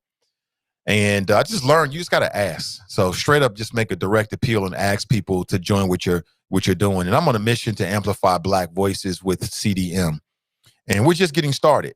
And the way we finish might look differently than the way that we started. I'm learning that. But if you want to join our mission as a patron, and perhaps you can make a monthly donation for as little as $2 a month.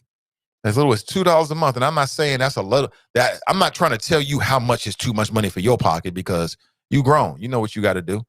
But I'm saying is for as little as $2 a month, you can join the mission to amplify Black voices in the greater Cincinnati area and beyond. To build anything, it takes a couple things. Number one, you need somebody that just don't give up. And you're looking at them. I don't give up. I'm not going to run out of gas. I'm not going to run out of steam. And I'm not going to abandon my mission until we complete the mission. It takes that. But it also takes people. It takes resources. So if that sounds like something that you can get behind, then consider becoming a patron this morning. If you are a patron, check that feed. A lot more content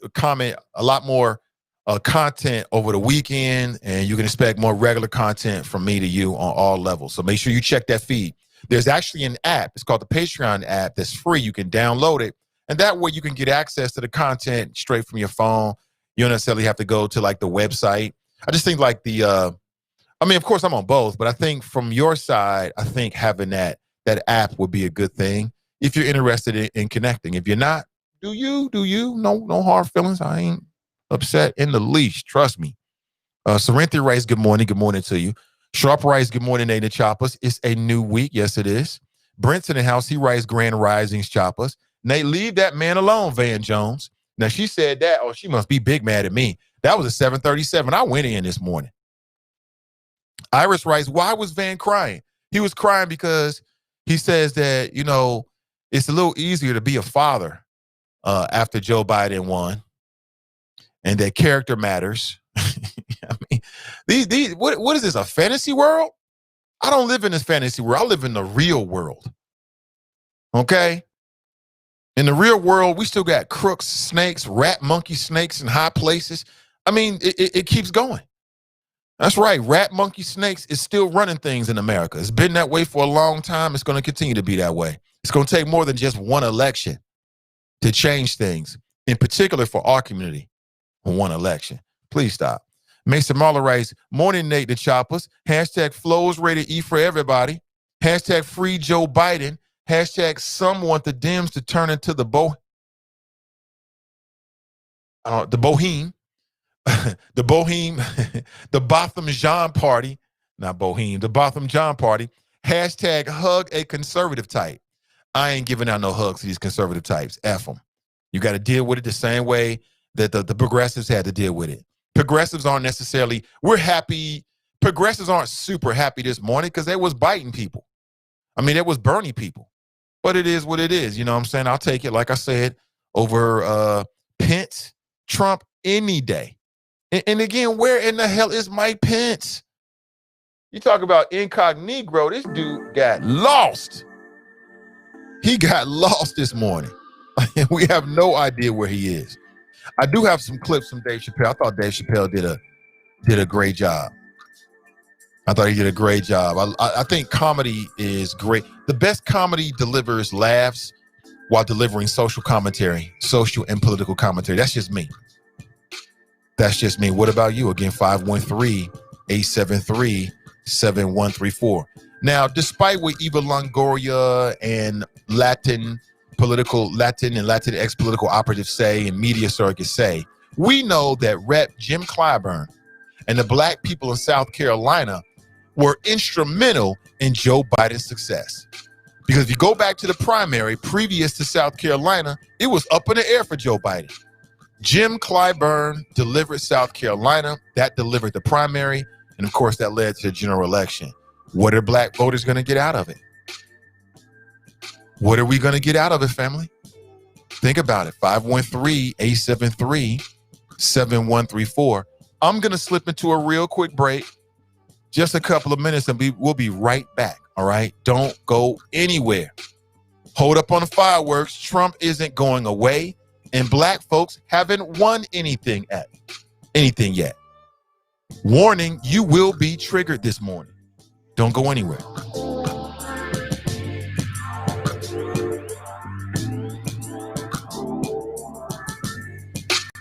Reactions to smart financial decisions brought to you by feedthepig.org. Well, I finally did it. I opened a 401k. So you're giving up, just like that.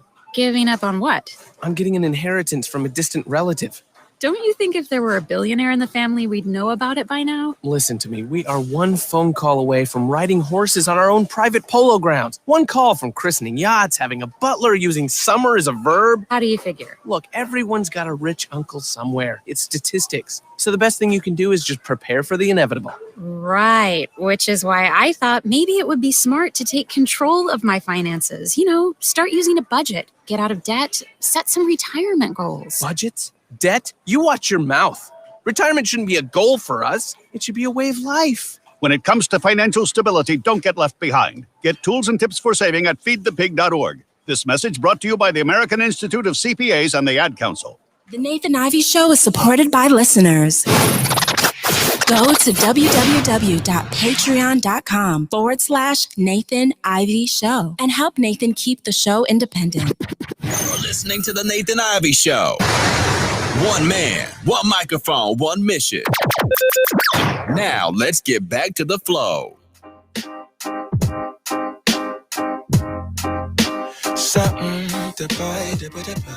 All right, good morning, everybody. Welcome back. Like I told you, very quick break.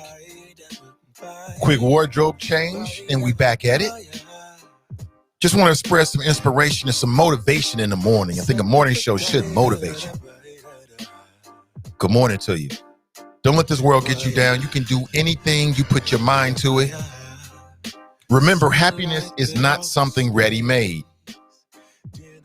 Your happiness is not in the hands of anyone other than yourself. It comes from your own actions. The biggest determination or the biggest factor in your happiness is, guess who? It's you. It's you. It's not the Democrats. It's not the Republicans. It ain't Joe. It ain't John. It ain't Trump. It's not the NFL. It's you. Good morning, everybody. Welcome back. Nathan Ivey with you. Your humble host. It's the Nathan Ivey Show. Cincinnati's first daily digital talk show that focuses on the Black community, powered by Sin Digital Media, amplifying Black voices in the greater Cincinnati area and beyond. And we are just getting started. Good morning to you. I'm all about that digital grind, 100%. My weekend was spectacular, not necessarily because of the election result, although that made it a little bit better in the sense that I was happy to see that the Trump TV show was coming to an end. We got, less than 2 months? Well, no, we got a little over 2 months. He'll be gone and out of at least the White House Starting January the 20th, 2021, he'll be gone with the inauguration of the new administration as Joe Biden and Kamala Harris. I think it's big, man. I mean, Kamala Harris on some levels, again, we'll see how important it's really going to end up being, but I think that's big. I mean, I know there's a lot of women of color out there this morning and over the weekend who have been very, very happy. Who are very happy. I was watching and listening to the Dope Chicks Collective on Sunday. They were talking about, these are black women, dope chicks coming together to talk about the issues that matter most and also offer solutions. Sundays at 1 p.m. But it was really interesting to hear, their unfiltered thoughts about, Kamala Harris. A lot of the focus was on Kamala Harris, not really Joe Biden. And I don't know, some people are speculating that Kamala Harris was not the right choice. I mean, looking back, hindsight 2020, I mean, they won. So that's all that really matters. I'll say it again. Trump is not going anywhere. If you're expecting Trump to get off the national scene, he will not. He's going to do the same thing to Biden that he was doing to Barack Obama with the whole birtherism. Now he's got a new conspiracy theory.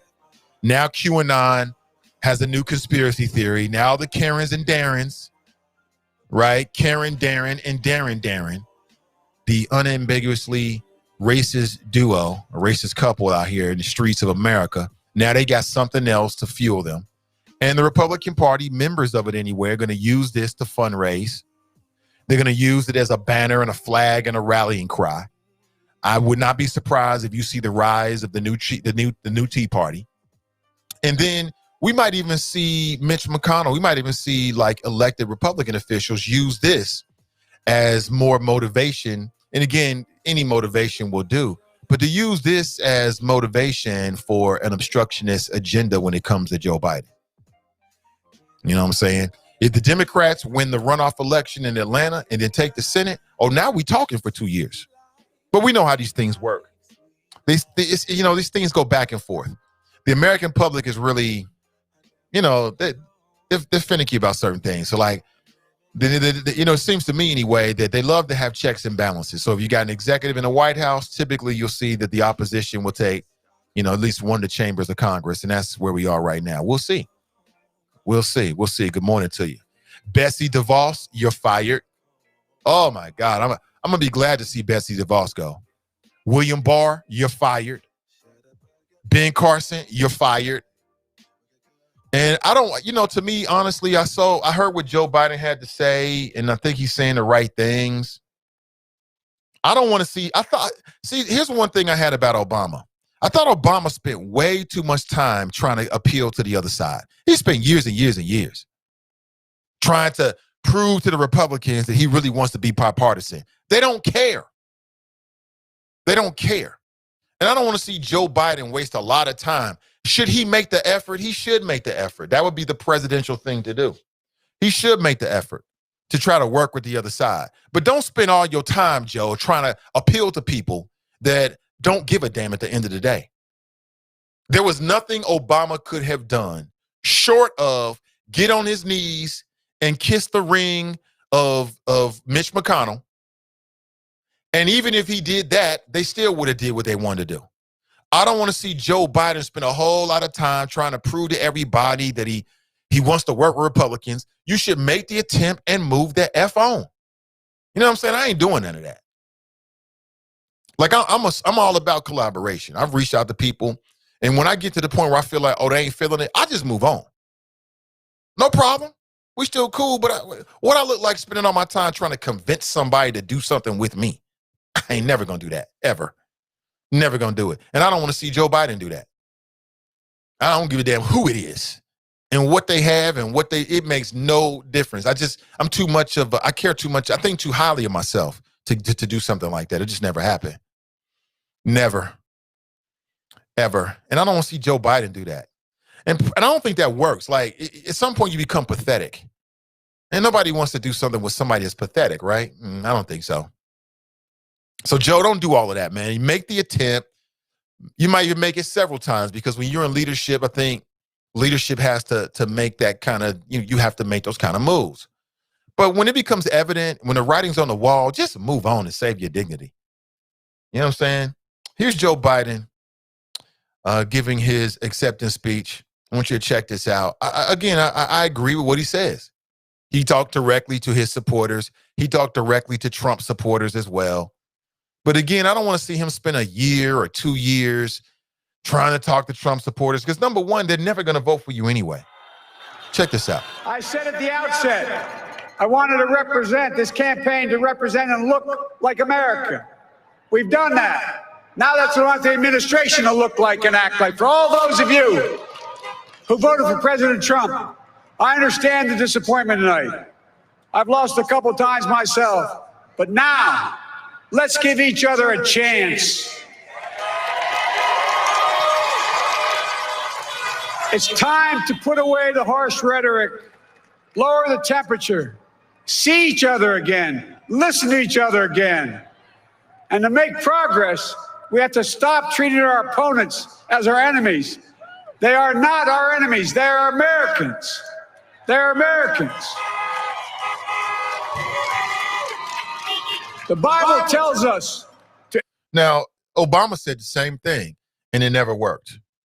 Now, maybe because it's coming from a white man, maybe white people will hear it differently. Because when Obama said it was like, yeah, you just talking. Because we said that to you and your people and didn't really mean it, right?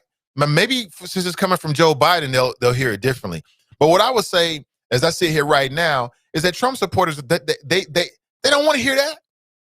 There is nothing that Joe Biden could say or do short of absorbing Donald Trump and making him a cabinet member, and that really wouldn't even work. That's going to win them over. Because many of them believed in birtherism. They believed, even when Obama showed his birth certificate, that he was illegitimate. And now many of them are going to go to their grave believing that Donald J. Trump was robbed, that the blacks and the gays and the transgenders and the Jews, we all can, in the media and Ralph Tresvant, and all the Hollywood types, they all got together, and CNN and MSNBC and Joe Scarborough. We just do a Zoom call once a week on how we gonna steal the election for Donald Trump. That's what they believe, and there's nothing that Joe Biden is going to say that's going to change that. These people can't wait for the next election so they can vote on U.S. House reps and senators to try to put up a red wall around him. Joe, I hope he understands that. I hope they learn their lessons from Obama. It wouldn't have mattered what Obama did. You couldn't have got a more non-threatening black man to be president if, you got one of these machines that made him. There was nothing that, and I think at the very end, near the end, second term, Obama, it came to realize like, oh, it doesn't really matter. They're full of ish. I hope that Joe don't spend a whole lot of time. Hopefully Kamala, having a sister there, a woman of color, can talk some sense into him. We'll have to wait and see. Here's the other thing. What kind of VP is Kamala Harris really going to be? Is she going to be like sister wall dressing wallpaper VP? Or is she going to be kind of like Dick Cheney VP where she's really got some say-so and some power? That'll say a lot about Joe Biden. You're talking about diversity. Start right there. What kind of VP is Kamala Harris going to be? Is she going to be like, go do all the functions that I don't really want to do kind of VP? But yes, she don't really have a hand in any real policy and doing anything kind of VP? Or is she going to be like Dick Cheney, who is damn near the president kind of VP? We'll have to wait and see. It'll say a lot about him. So I feel you, Joe, man, but don't spend a lot of time trying to appeal to these people because they don't care. It don't matter. It don't matter. It don't matter. But he's saying all the right things. This is presidential. He's saying what Trump didn't say. He should go down this route. He should do all these kind of things. You know what I'm saying? We would expect this from a man like in a position like that, blah, blah, blah, blah, blah, yada, yada, yada. I get it. I'm just saying don't spend a lot of time on it, family. That's all. Don't spend a lot of time on it. The leader writes, saying when someone is wrong is not pulling them down, absolutely. Carmelita writes, information deficit. Bro, you from Florida. Go focus on your state, fool. Who y'all talking about? You talking about Jaheed? Nah.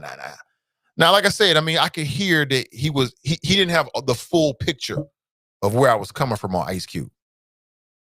You know what I'm saying? We could always, Del Rice, get off Cube's jock. Jihad, Jihad sounds dumb. So y'all wrong. In his feelings about Cube, so y'all wrong, man. Dion writes, because Cube doesn't know what he's doing. I love that first name. I love that name. Maurice writes, Biden spoke about how we couldn't be rehabilitated, how we can't change, how we should be locked up. When did he change? When did he change? Question mark. When he became VP or when Bo died? Question mark. Kamala was a prosecutor or attorney general. How many brothers did she lock up? Question mark. How many of us were illegally locked up by her? Don't get rocked back to sleep. Lenny writes, Ice Cube played himself. Y'all is so wrong, man. Y'all is so wrong. Y'all is so y'all wrong for that, man. Somebody writes, get off the phone, Jihad. You sitting in Florida. Who got some of the dumbest voters in the country? Go focus on your own state, bruh.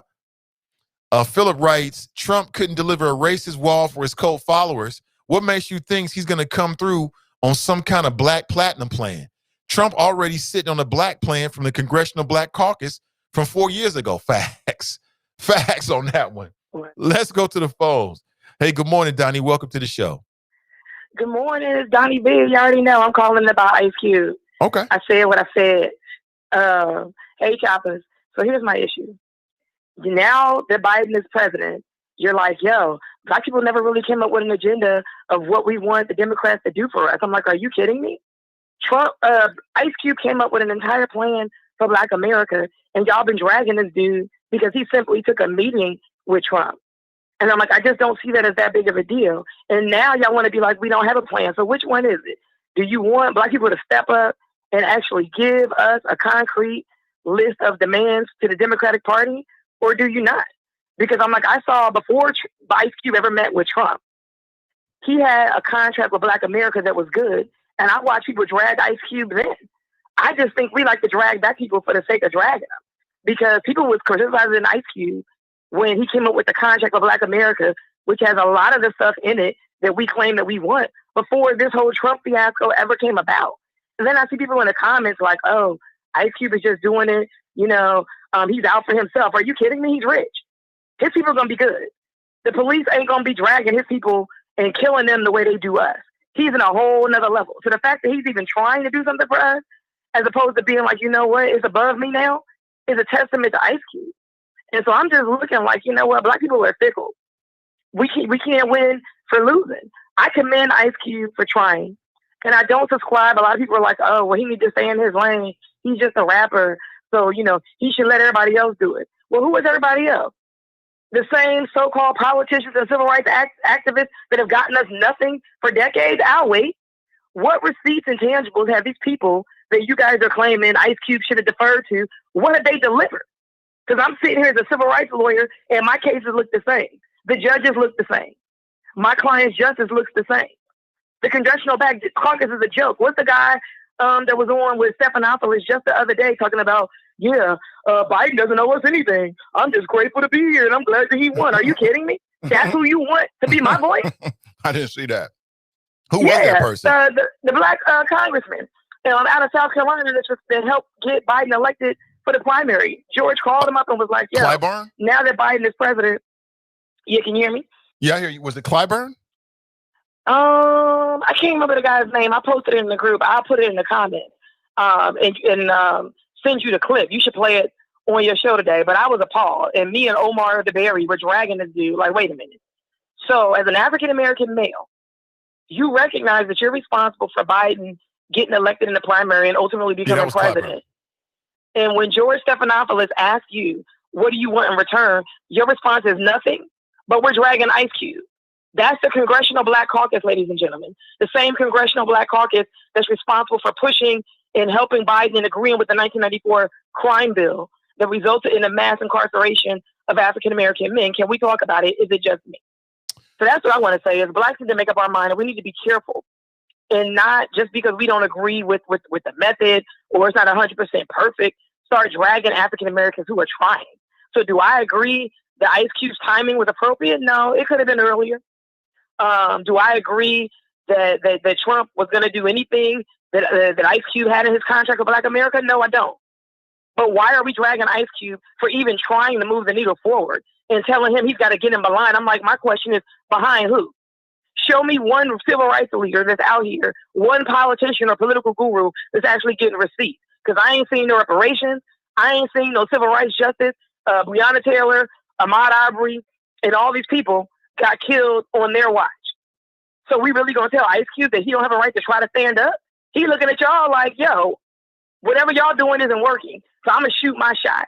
And I'm not mad at any African American for shooting that shot. And we do the same thing locally. There are certain people that are activists in the community, and they feel like if it's not going through them and they're not the ones in charge of the movement, then the movement shouldn't go on. I'm like, no, any African American that wants to try to do something, I applaud you. You don't got to come to Donnie B because I'm a lawyer and get my buy-in. Do what you feel. If you want to work with me, that's great. I'll work with anybody. But if you decide you want to shoot your shot on your own as an African American because you're tired of the BS, go for it, sis. Go for it, brother. I don't own the movement.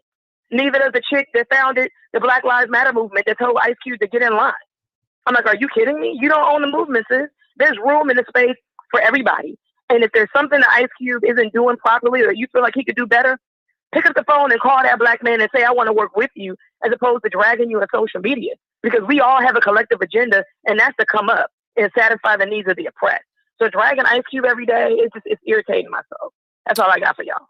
Yeah, I appreciate it. And then, to Van Jones, I just got to say, is this ninja really crying? The same dude that was helping Trump and is doing photo ops with Candace Owens, now you're crying, talking about you can tell your kids that they're safer now? Boy, bye. I can't.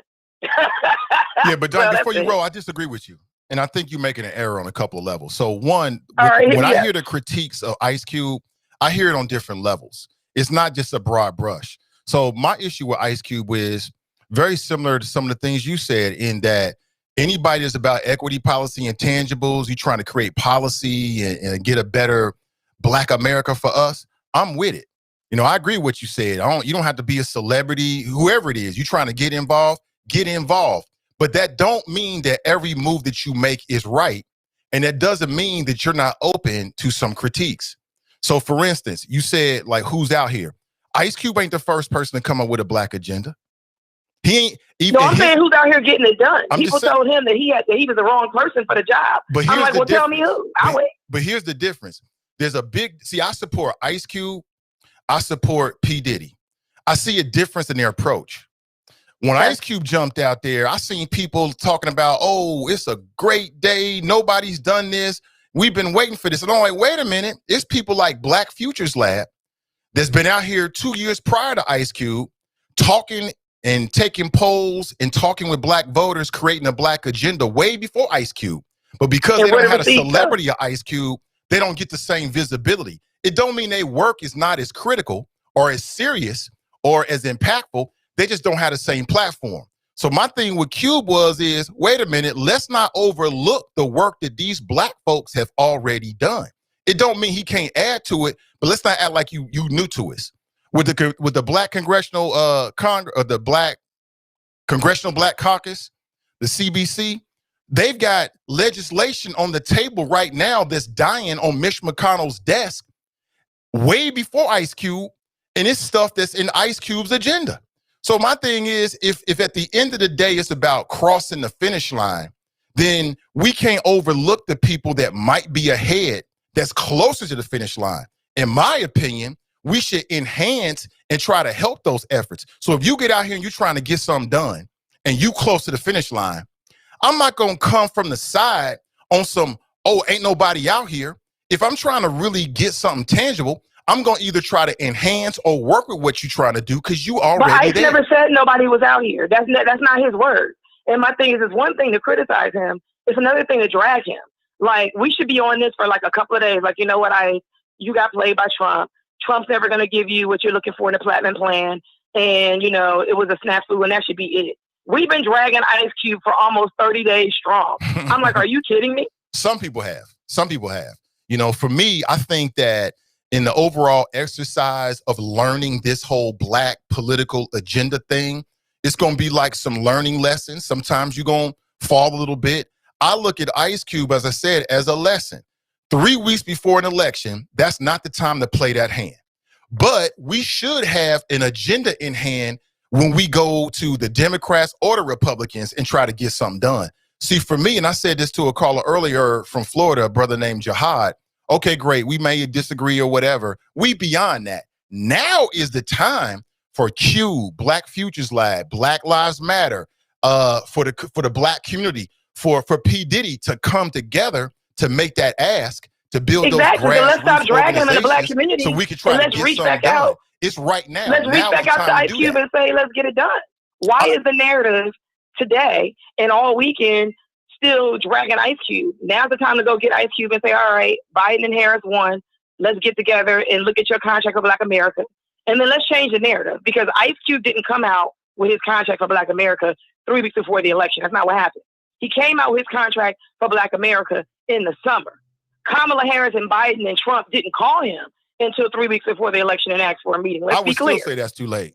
I would still say that's too late. And you're right. It was 3 weeks before the election when it was announced that he had a Zoom call meeting, not with Trump, not with Pence, but with some people in his re-election campaign. And to me, I'll say it again, for future situations, that's the wrong hand at the wrong time. Now, for people that says dragging them, that's the nature of the internet. But I wouldn't paint every critique of Ice Cube with the same brush, because it's not all the same. Like my critique, I just think it's overplayed right now. Like we shouldn't even be on it anymore. We should be moving forward and reaching out to Ice and Diddy and the Black Futures Lab saying, all right, now what's up? Yeah. That should be the narrative. That's what I said. We shouldn't be talking about this anymore. Well, I mean, that's the narrative for me. In that manner. That's the nature of the internet. People got all kind of different opinions. All I can control of is what I say and what I think. And that's what I think. At this point, let's move forward. Let's coalesce, form Voltron, and go get these equity policy intangibles. That's what time it is. What happened. So do you think it's too late? We learn from it. We move on now.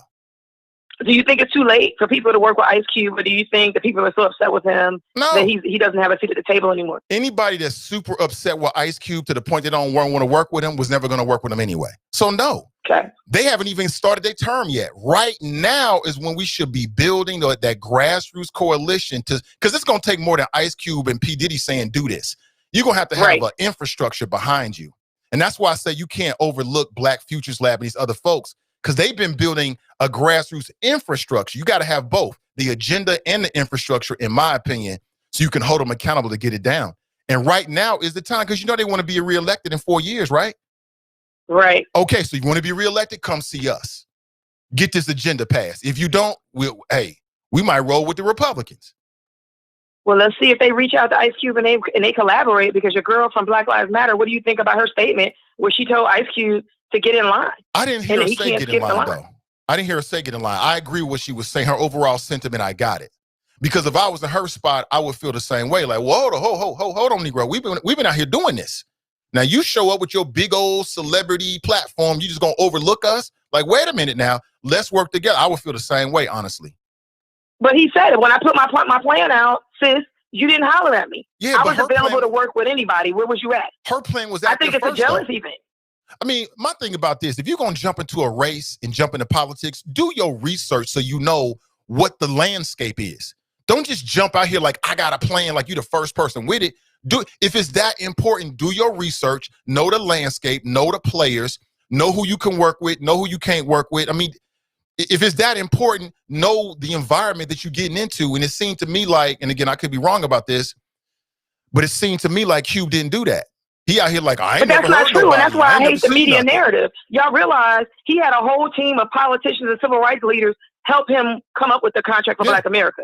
Ice Cube didn't do that alone. Right. He had key players in the game help him create that. Yeah, I do that. I do realize that. But again, there's people out there that's been on that Black agenda movement way ahead of him.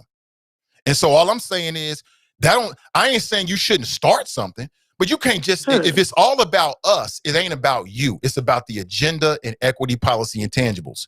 So work together as much as possible to let's make sure we get it done, no matter whose name is on it.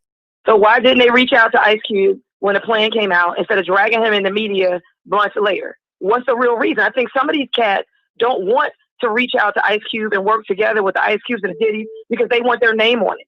And they're more concerned with being the face of the movement than the movement itself. And I feel like that's the chick, the Black Lives Matter chick. See, it's not about Black Lives Matter unless she can be the face of it. But I'm like, sis, even before BLM came out, are you kidding me? I'm 20 years in the game.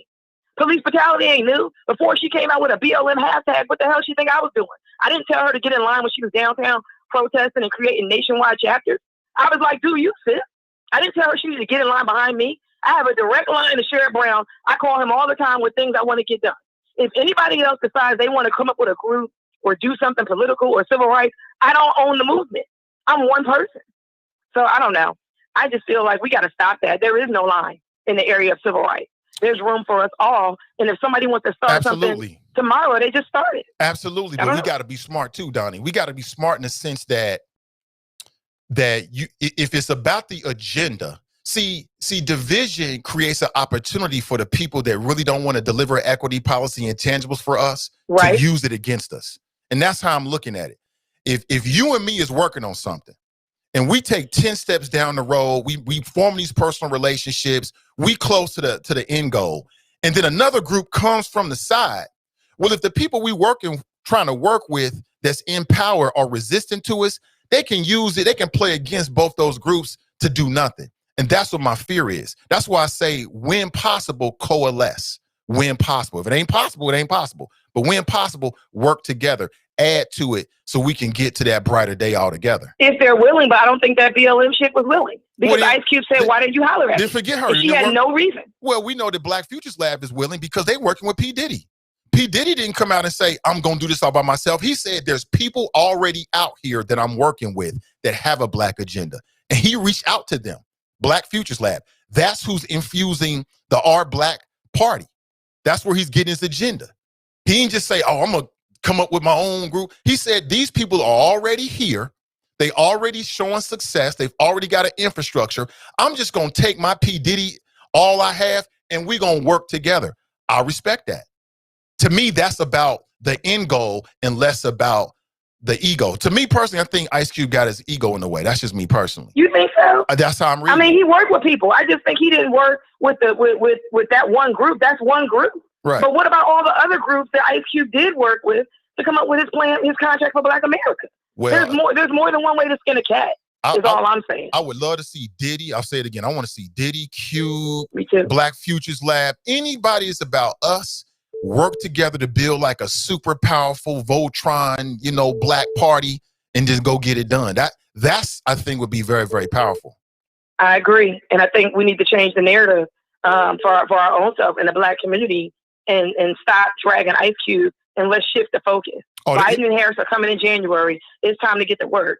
Drag Ice Cube is cute 3 weeks ago. We're talking about timing. Now it's time to get, what's your three? Policy, equity, intangibles. Equity, policy, intangibles. Right. That's the narrative. And dragging Ice Cube still a weekend after the election is not gonna get us there. We need all hands on deck. So I think we as Black people in the community, we need to change the narrative. It's no longer time to drag Ice. It's time to ask Ice to give us his money to contribute to what Diddy is doing so that we can have a serious Black political party. And we can take his contract of Black America along with what everybody else is doing, dress that up in a bow, and go to Biden and Harris and say, this is the ask. That's where we should be right now. Drag Ice Cube was last week. We're done, in my opinion. That ship has sailed. It's no different than me still talking about Bernie. We're done. That ship has sailed. It's time to move forward. I love you, Bernie, but it's over. I would love to see Bernie in this administration somewhere. I'd love to see that. I know. I was trying to think of where he would go, though. Bernie is kind of, I was like, I love Bernie, but I was thinking about that. Like, where will we put him? I don't know. Where in the cabinet is there a spot for Bernie? Same with Elizabeth Warren. I'm like, where do they go from here? Right. I'd love to see them both in the administration playing a real role. That'll be tight. But I just can't figure out what that role should be. Thank you for the call. No, thank you for taking my call. It was great. Oh, most definitely. Talk to you later. Most definitely. Is It Just Me podcast, Fridays at 12:30. She had a great show on Friday. It's still up on CDM's Facebook page. You should check it out. She went, I won't say she went ham, but some interesting flows. I put it that way about things that are going on. Very unique perspective. Everybody talking about they value the Black female voice. Okay. Black female voice, strong Black female voice. Fridays, 12:30 p.m. Is It Just Me podcast. And you can check them out on our Facebook page right now. Check out the podcast as well. All right. Let's go to the phones. We got Sister Iris on the line. Hey, good morning, Sister Iris. Good morning, dear brother. How are you? I'm doing great. Good. I was listening to my sister Donnie B call, and I just wanted to chime in a little bit. I would wish that all of us would take the internalized oppression out of ourselves, period, when it comes to dealing with Black people. We talk about Q being dragged for a couple of months. Hell, I've been dragged for 20 years. And not just by some Black folk, but some white folk in opposition. So I think the internalized part of that can rear its head, that has been dealt to us, that has been taught to us, that has been preached to us, that has been exposed to us since our existence here in these Americas, is difficult to depress and denounce when time. We hear it, we see it in the chop shop, we see the vitriol and the fight back and forth. I can say some things that, Donnie B has been critical of about Black people. There are tons of Black people doing tons of work. Sister Deanna Hoskins is doing phenomenal work on the national level, did phenomenal work locally. So let's just be careful. I really want us to be careful when we say what our Black people are doing. Because when you do that, you step on the sacrifice of Black folks that are doing, whether you agree or you disagree.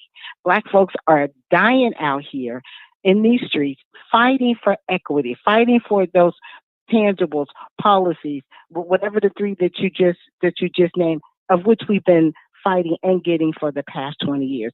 And I just want to roll locally, dear brother Nathan, because it's time for an update on where we are on the collaborative and the refresh.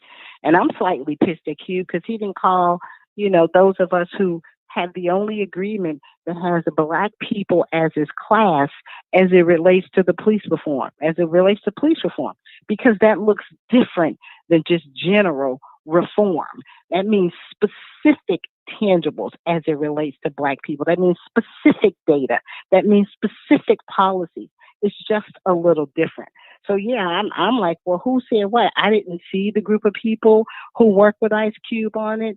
I just didn't. I didn't know it was out there, but I do know the former Attorney General Loretta Lynch came here because of the work of the collaborative agreement, because of the tangibles and the policies that we had made.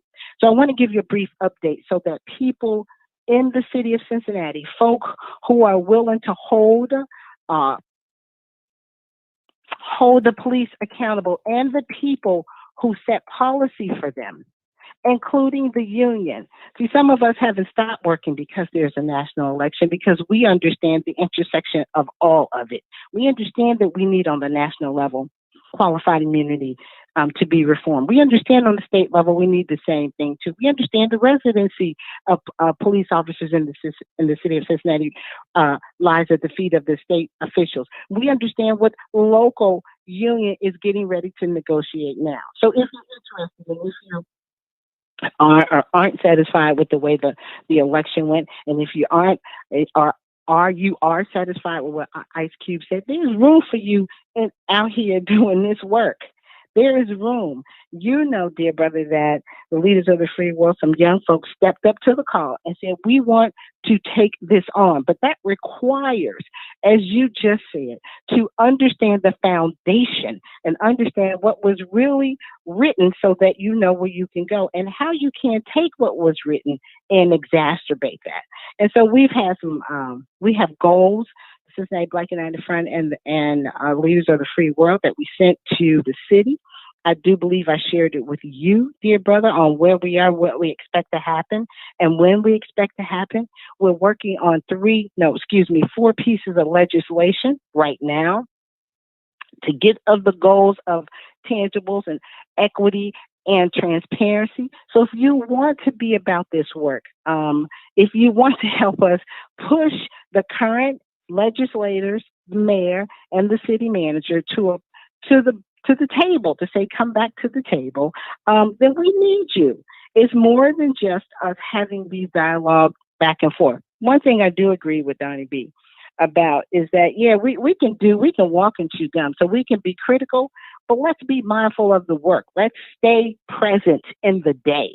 Like, to make sure that we're not missing it because we believe that we understand and we know it all. There is no one organization or no one group that can combat white supremacy and privilege by themselves. But we must understand that we have to be in servitude to ourselves. And that is okay first. You can't half-ass this work. So when I walk in the room and I say I'm your boss to the police, I am, because I'm the taxpayer. And because I believe I want a reciprocity on my tax dollar. I want the same type of enforcement that you give to the white folks in Hyde Park. And they are clear about who I am fighting for. They are clear about the tangibles and why I want them. They are clear that I am going to keep coming, and they are extremely clear that we're going to keep building the next generation and the next generation and the next generation, because it's going to take a long time to get rid of what we've seen these past 4 years, the hate, the vitriol, the nastiness. Just wait until RAD comes out of housing and urban and development. What we weren't paying attention to that Donald Trump was doing with Ben Carson. Wait till you see what public housing will look like, and then wait until you see who that impacts. That would be Black women across America with their children. This is going to be so devastating to our community. We see inequities in the way that the port and others are buying and taking up all of our land. We won't have anywhere to go. So I do agree with you, Sister Donnie B, on that particular point, but we can walk and chew gum at the same time, and there are multiple issues that we need to be addressing as it relates to our lives.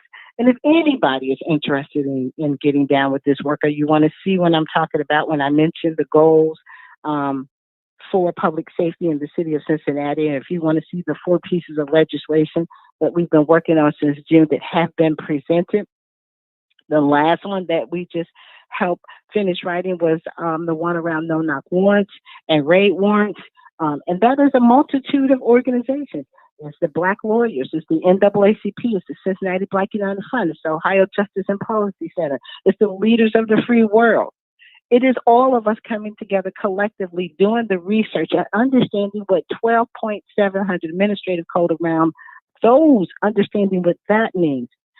That we need to go further into it and not just stop at no-knock warrants. But the last thing I'll say to you, Brother Nathan, I'm rejoicing because we just elected some wonderful judges. We got Carrie Bloom, good God, down at juvenile courts. The universe knows we needed another set of judges down there. We've taken over the appellate court. We have 5 more judges in different seats that is going to render, I believe, fairness and equity in these courtrooms. So we do have a lot of work to do, but we could be critical if we don't understand.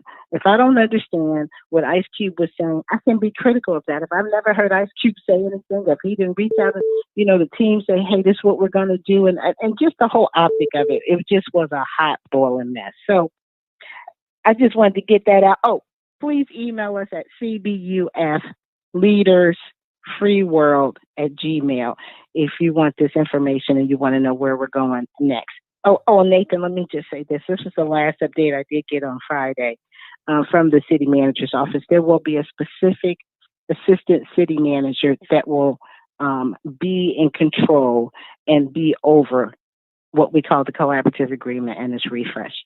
So hopefully we'll see some movement. And we can continue to see those equities, tangibles, and policies that you talk about. All right. Hey, all right, dear brother. Thank you so much. I hope that made sense. I know I was all over the place, but I just wanted to weigh in on that. Let's not fall out about it. And if we do, let's figure out how the hell to fall back in, because it's a lot of work that we have to do. And remember, we still are in the COVID state. So there's a lot of work that we have to do, and we have to be careful in how we do it. Peace and blessings to you, dear brother. We just buried a community icon this past Saturday, Baba Kurt Standerford, Baba Tunde. And he was my rites of passage teacher. And if you knew Baba Tunde, you knew Kurt Standerford, you know that the community lost a giant. His life was clearly about Black love and unity, and he will be missed as one of our griots, one of our teachers, and one of our elders. Thank you for letting me get that out. Yeah, thank you for the call. Appreciate it. There's a lot going on. And again, equity, policy, intangibles. I just feel like from a media standpoint, it's not that I'm doing the work, but I think that part of the reason of having an independent media platform that focuses on the Black community is to set the narrative. And I just want to put it in your head. And what you do with it is what you do with it. You know what I'm saying? What did Tupac say? He said, look, I might not change the world, but I might touch the mind, touch the heart of somebody that does. And that's my purpose in that. You know what I'm saying? Run with it. You agree with it? Run with it. Cool. If it benefits us, I'm with it 100%. Let's go back to the phones. Good morning and welcome to the show. Good morning, comrade. What's up, Black Russia? Good morning. What's happening? Good morning. Happy Monday. It hit you like a ton of bricks. Monday hit you like a ton of bricks? This one did. Why?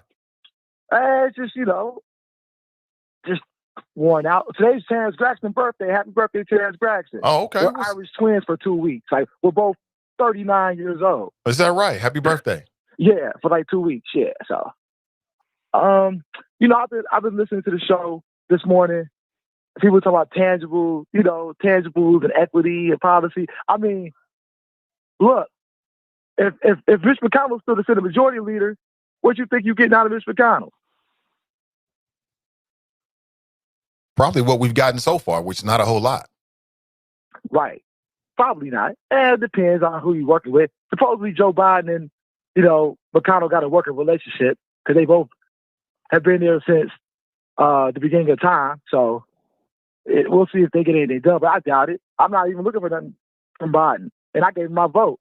I expect nothing from Biden. I only voted for Biden because Kamala Harris was in play. Other than that, I expect nothing out of Joe Biden. He's not going to do anything. I have no expectations from this president. No expectations whatsoever? None. And guess what? He's won. He secured the Black vote enough to get over the top. Who really should be cashing the receipts is Philadelphia, Detroit, you know what I'm saying? Madison, Wisconsin, Milwaukee, the urban South areas. Carolina. Joe Biden over the top. South Carolina? You mean North? I mean South Carolina. I mean. Oh yeah, for the primary. For the primary. Primary. I forgot about that. Yeah, Charleston, Columbia, and all that. You're right. I forgot about that. Yeah. So basically, Black people bailed out Joe Biden for the primary and the general. My question is, what we gonna get for that? I don't think we're gonna get anything for that. I think we're just, stuck on this plantation with the Democrats. People hated Trump so much, they just wanted Trump out of there, and didn't want to secure anything from Joe Biden. They were just like, we gotta get Trump out of there. People talk about we're gonna hold Joe Biden accountable. How can you do that? He's already won. And from what I understand, people are saying he's already committed to working one term. So, like, what do you think you're gonna get out of Joe Biden?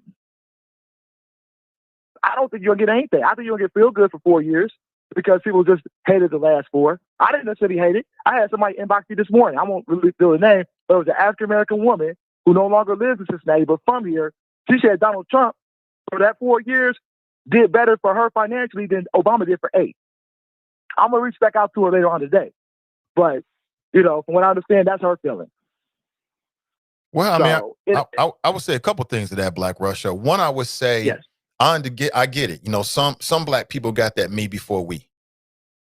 So if that's your lens, me before we, and you're like, hey, I'm in a certain tax bracket where the Trump's tax plan benefit me personally, it is what it is. I judge success differently. You know what I'm saying? I would judge it. I'm not saying we before me necessarily, but I mean, you got to look at the neighborhood. You got to look at the collective. I mean, if I'm living good, sitting in the biggest house on the block, but everybody else living in squalor, my family ain't eating right, my mom ain't right, my brothers and sister ain't right, then am I really winning? That's kind of how I look at it. And I would say that we get out of Joe Biden the same thing we get out of life. What we put into it. It's all about what we create, the infrastructure that we create locally. I mean, Joe Biden's on the national level, but all politics are local. That's where you can have the biggest impact. I would tell Black people to keep focusing there. That's where the biggest bang of your effort and money is going to be at. I agree with that. Locally, no question. Like I heard somebody calling earlier talking about we got to put pressure on the mayor. Yeah, good luck with that. He's about to get out of there, I think, next year. So, Yeah, John Cranley's out. Good luck trying to. What's that? Yeah, Cranley's out of here. these girls are like, talking about we gotta try to influence the mayor and all that. Man, whatever. Nah. He out of here. It's not happening. Nah. You know, maybe some of those politicians down there who trying to get the higher office, maybe you could try to influence them. But talking about you gonna influence the mayor at this point in time on some collaborative agreement-ish, I'm not buying that. You just gonna burn a whole year doing nothing when you can be more productive doing something else. Well, I mean, the one thing is that we know, and at least it's been reported, that John Cranley may have interest in higher office, maybe running for that first congressional district or against Shabbat, or maybe running for governor. So if he's got political aspirations, there's still some degree of leverage, don't you think? Not with black people. Why not? If John Cranley's the Democratic nominee for Ohio 1, black folks voting for John Cranley. No questions asked. They ain't ask for nothing in return. They're just getting rid of Steve Shabbat if you run again. True. This is my point that I'm trying to get people to understand. Like, you want to talk about, oh yeah, we got Biden in there. Y'all act like y'all life about to change because Joe Biden in there, Kamala Harris. Man, it don't matter who's the president. You got to make it happen every day. It don't matter who the president is to me. You know what I'm saying? For me, it's purely academic a lot of times because I'm out here trying to make it happen for me and mine. I'm not looking for a president to save me or to save my family. You know what I'm saying? Right. Like I'll give you a good question. Like Charmaine McGuffey. Black folks voted for Charmaine McGuffey. Is she going to adopt a collaborative agreement into Hamilton County Sheriff? They don't have to, but will she push that? Will we push her to push that? Does she have to do that? You know what I'm saying? Like, these are the questions that people got to think about, like, long term. You got Charmaine McGuffey. You want to talk about the collaborative agreement? Yeah, you got it in the city, but what if you go to Mount Healthy? You ain't got no collaborative agreement with Mount Healthy. But she's the sheriff of the county. Can she put the collaborative agreement in Mount Healthy on the sheriff level? You know what I'm saying? Like, these are the stuff that I'm trying to think about. You got McGuffey on a hook now. She got 4 years, but she can easily get done like your boy who just left there, Neil. She lost the primary. True. And I'm sure she's aware of that. So like you said, she's on the clock with a lot of people, a lot of black voters that came out and voted for her. So we'll see. Right. I would say this much. I would say that like since you brought that example up, I would say that along that question, that she's far more open than Bruce Hoffbauer would have been. Far more open, in my opinion. Yeah, I don't know. Bruce Hoffbauer has been working under the collaborative for the last 20 years as Cincinnati police officer. So he understands the collaborative agreement. He had to work under it. So, like, I'm not necessarily going to say Hoffbauer, just throw him out with the bathwater. I mean, Charmaine McGuffey won. Black folks voted for Charmaine McGuffey for the most part. If black folks are concerned about a collaborative agreement and Hoffbauer won an option, well, what does McGuffey guarantee you in exchange for your vote in terms of the collaborative agreement? She's the top cop, the top sheriff. And black folks put her in there for the most part. What are we getting for that? I would also what are you going to ask her for that? You know what I'm saying? Like, that's all, what I'm talking all about. fair People just talking outside their neck. All fair questions. I would also say that black folks who voted for McGuffey voted for her for a variety of reasons, not just the collaborative as well. So it's a whole lot of questions that need to be asked and answered. She was a Democrat, first and foremost. I mean, that's because that's how most African Americans are wired. Most of us are wired to just hit the D. You know what I'm saying? So like, there wasn't nothing spectacular that she did in a career to make people vote for her. From my perspective, from my research, she didn't do nothing like great. She was just there for a long time. That's cool, but my question is, for these votes we're giving out, what do we get? What the reciprocity at? Joe Biden, we ain't getting none. I don't believe it.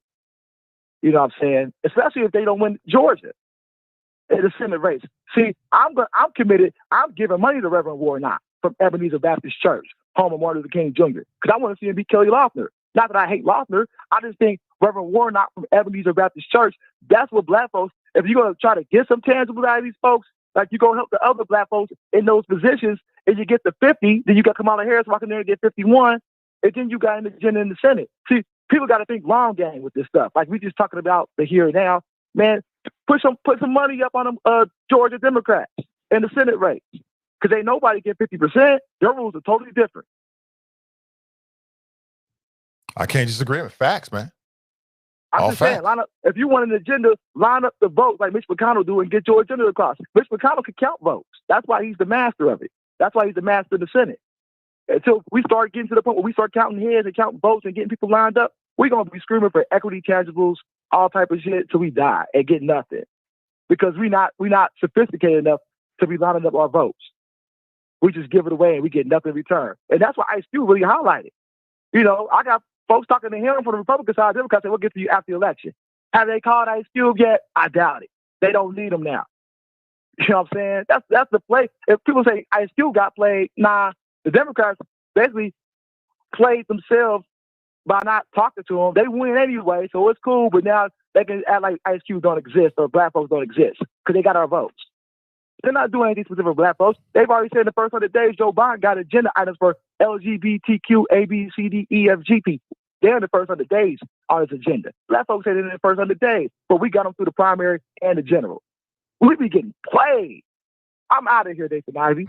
Appreciate the call. That's a Black Russian man. He said we be getting played. Hey, man, there's some facts in that. There's definitely some facts. I detect no lies. Again, it's going to come down to what we do and what we build moving forward. Locally, regionally, nationally. Having words on paper is one thing. Having a grassroots coalition behind you that helps to put it in place is a whole nother thing. It's a whole nother thing. Let's go back to the phones. Good morning. What's up, Glenn? How are you? What's going on, Nate? Doing great. How you doing, man? Was that Van Jones that just got off the phone? I don't think so. Wait a minute. So let me get this right, Nate. This is the same guy, him and his little white crew, that called in, that were talking about how they got to put on David Man Amadeus wigs. Am I lying or flying, Nate? This is the same guy that was supporting Jim Neal, Nate. Am I lying or flying, Nate? Now he's and coming Cranley. in. What? And Cranley. Facts, right? Yeah. Wait a minute. So this is the same dude that's like Chris Smitherman, #1 pool boy, and he's going to talk about tangibles and equity and how you're getting played? Van Jones Jr. Negro, please. You got to be kidding me, Nate. Did I hear what I just thought I heard? Van Jones Jr. Negro? You wrong for that, man. No. Wrong for that. I mean, this is the same guy. And if you see it in the chop shop, I'm with you, Nate, as far as Ice Cube. Miss me with the 2-week plan before the election type stuff. The platinum plan. Like I put in the chop shop. It should be called the Gucci Gang, Gucci Gang, Gucci Gang, Gucci Gang plan. Why did they name it after some other rap shit? You gotta be kidding me. Gucci Gang. Yeah. Wait a minute. Let me get this right, Black Russia or Black Bethel Tate, the way you sound. Wait a minute. Didn't he say he voted for Biden? He did. Am I right, Nate? He did. Wait a minute. So he one of those, I know Biden ain't gonna do shit for us. Oh, pardon me. Do stuff for us, but you still voted for him? Is that how we do it? Is that what you're doing now? You and the little D-Hive, the Bernie Bros, y'all need to go sit your ass down somewhere. You had all this time to do all this, huffing and puffing, complaining about stuff, and you still put your vote in. Why did you stand up to your principles instead of getting played? That's what he said, Nate. We ain't getting played. No, we ain't doing nothing. That's on you. That's on you. Nate, I'm not trying to hear that today. Back when I've been watching TV all day and analyzing all this stuff, and actually what I see, black women, y'all showed out.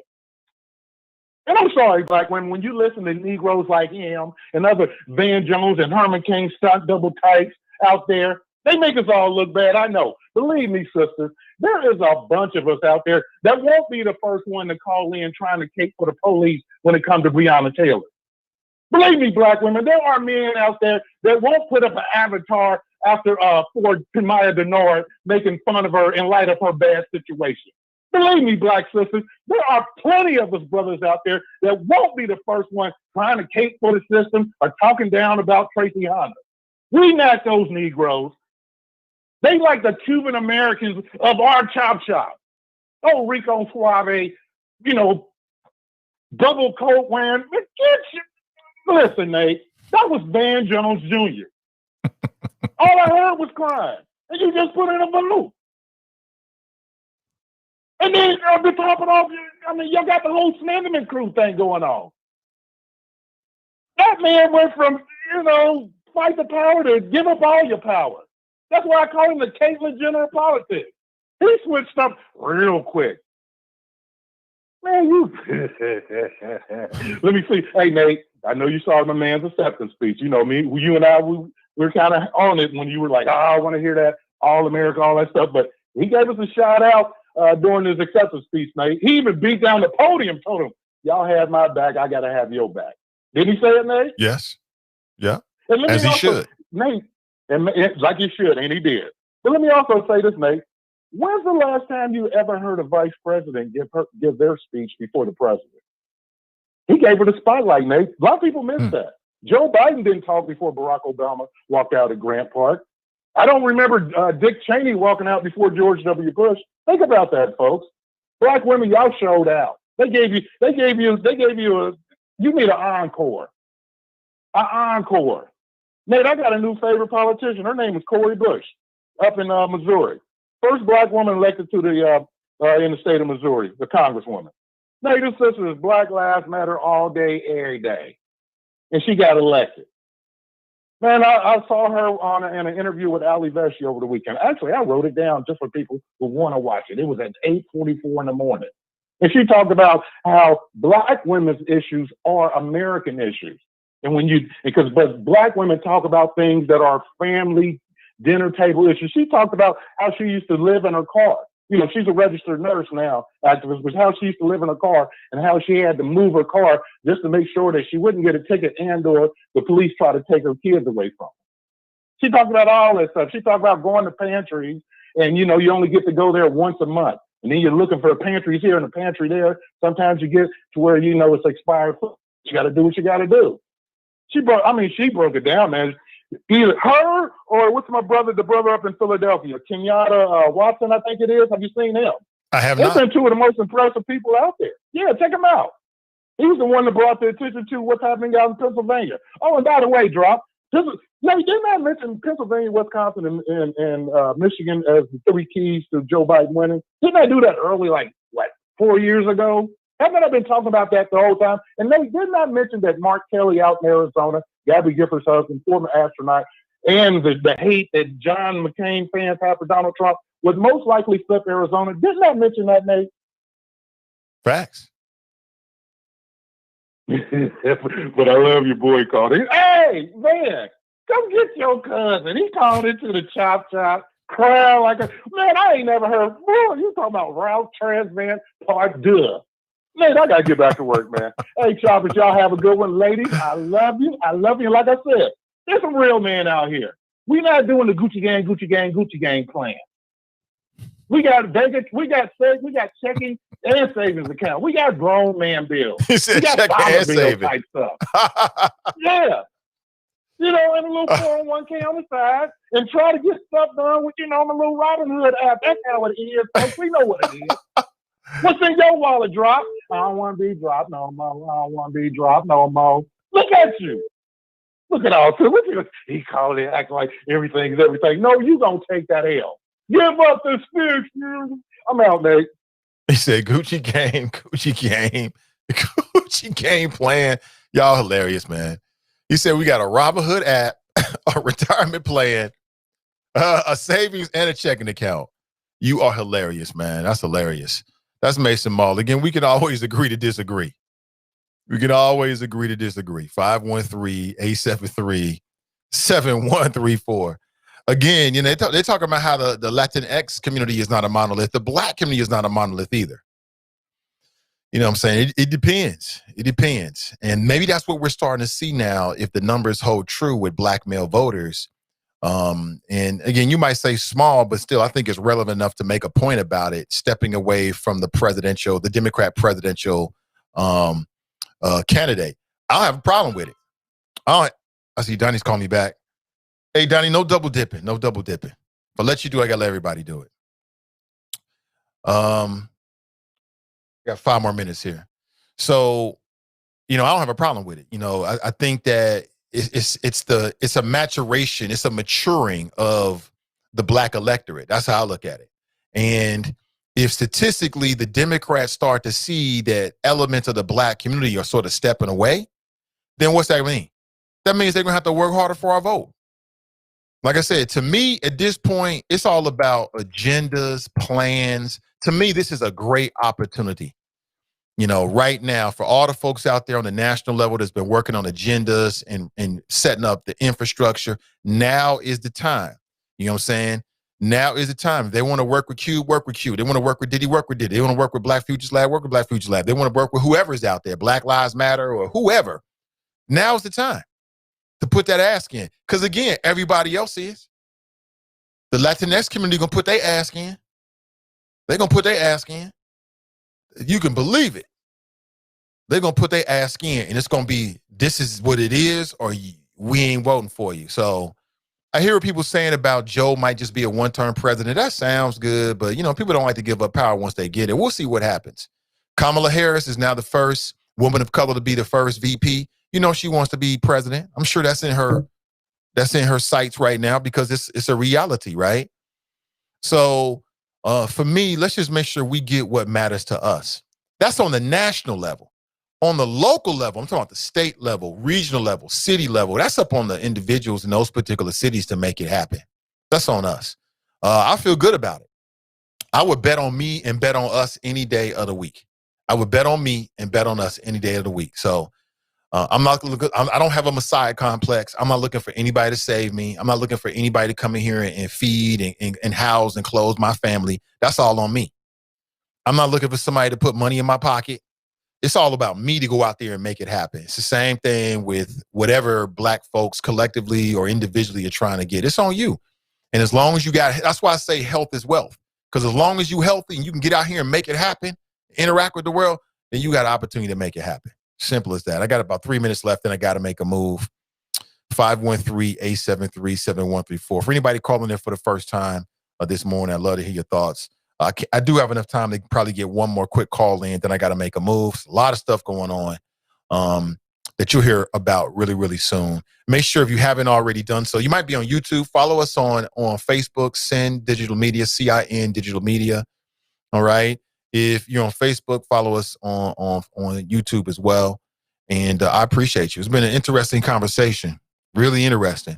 But I stand by everything I said. I stand by every bit of it because I mean it. There's a real opportunity, and let's not blow our deal, arguing amongst ourselves and whatever else.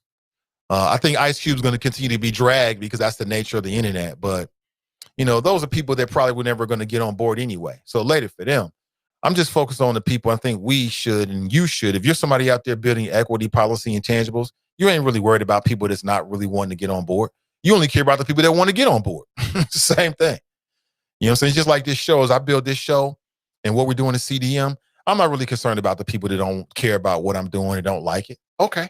I'm only focused on the people that do. It'd be a waste of my time and effort to focus on folks that are incorrigible, right? That can't be persuaded. They're not interested. So I don't really worry about that. And I'm sure that the people out there that's already on that path, working on equity, policy, and tangibles, they're not worried about anything. They stay on path no matter who the president is. It don't matter what the topic du jour is on Twitter. I've heard people say before, we getting distracted. We not getting distracted. People that's on that path, they never get distracted. I know some of them folks.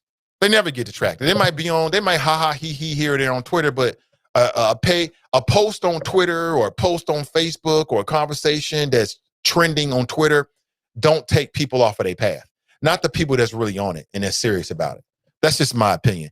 If you're somebody that's like, oh, I'm all about equity, policy, and tangibles, and then there's like something blazing on Twitter that's of less importance and they get sidetracked and it derails them from what they were originally on, they were going to get derailed anyway. It don't really matter. It don't really matter. Again, that's just how I look at it. How do you look at it, family? And with that, that is my time. I really appreciate you. Hold on. I really appreciate you. Thank you for being here. Really appreciate you. And I'll be back with you bright and early tomorrow morning at 7:30 a.m. We rock to 10 a.m., 7:30 a.m., bright and early every single morning. We get together and we chop it up on the great issues of the day. Now, if you're around the country somewhere, I'm based in Cincinnati, Ohio. That's why you're going to hear a lot of Cincinnati voices. You hear a lot of Cincinnati politics and things like that. But of course, obviously, we talk about whatever. If it's going on in our community and it needs to be talked about, then we discuss it here on the Nathan Ivey Show. So have an excellent Monday. Remember, health is wealth. I'm about to get my exercise on.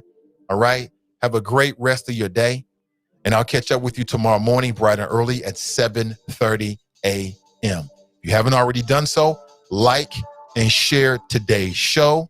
As a matter of fact, go back and check out some of the other shows on our Facebook page. I guarantee you'll find something that you like. I'll leave it with you like that. All right? We are our own salvation. Nobody's going to save us but us. And I'll be back with you tomorrow morning at 7:30 a.m. I'm Nathan Ivey, and I'm out.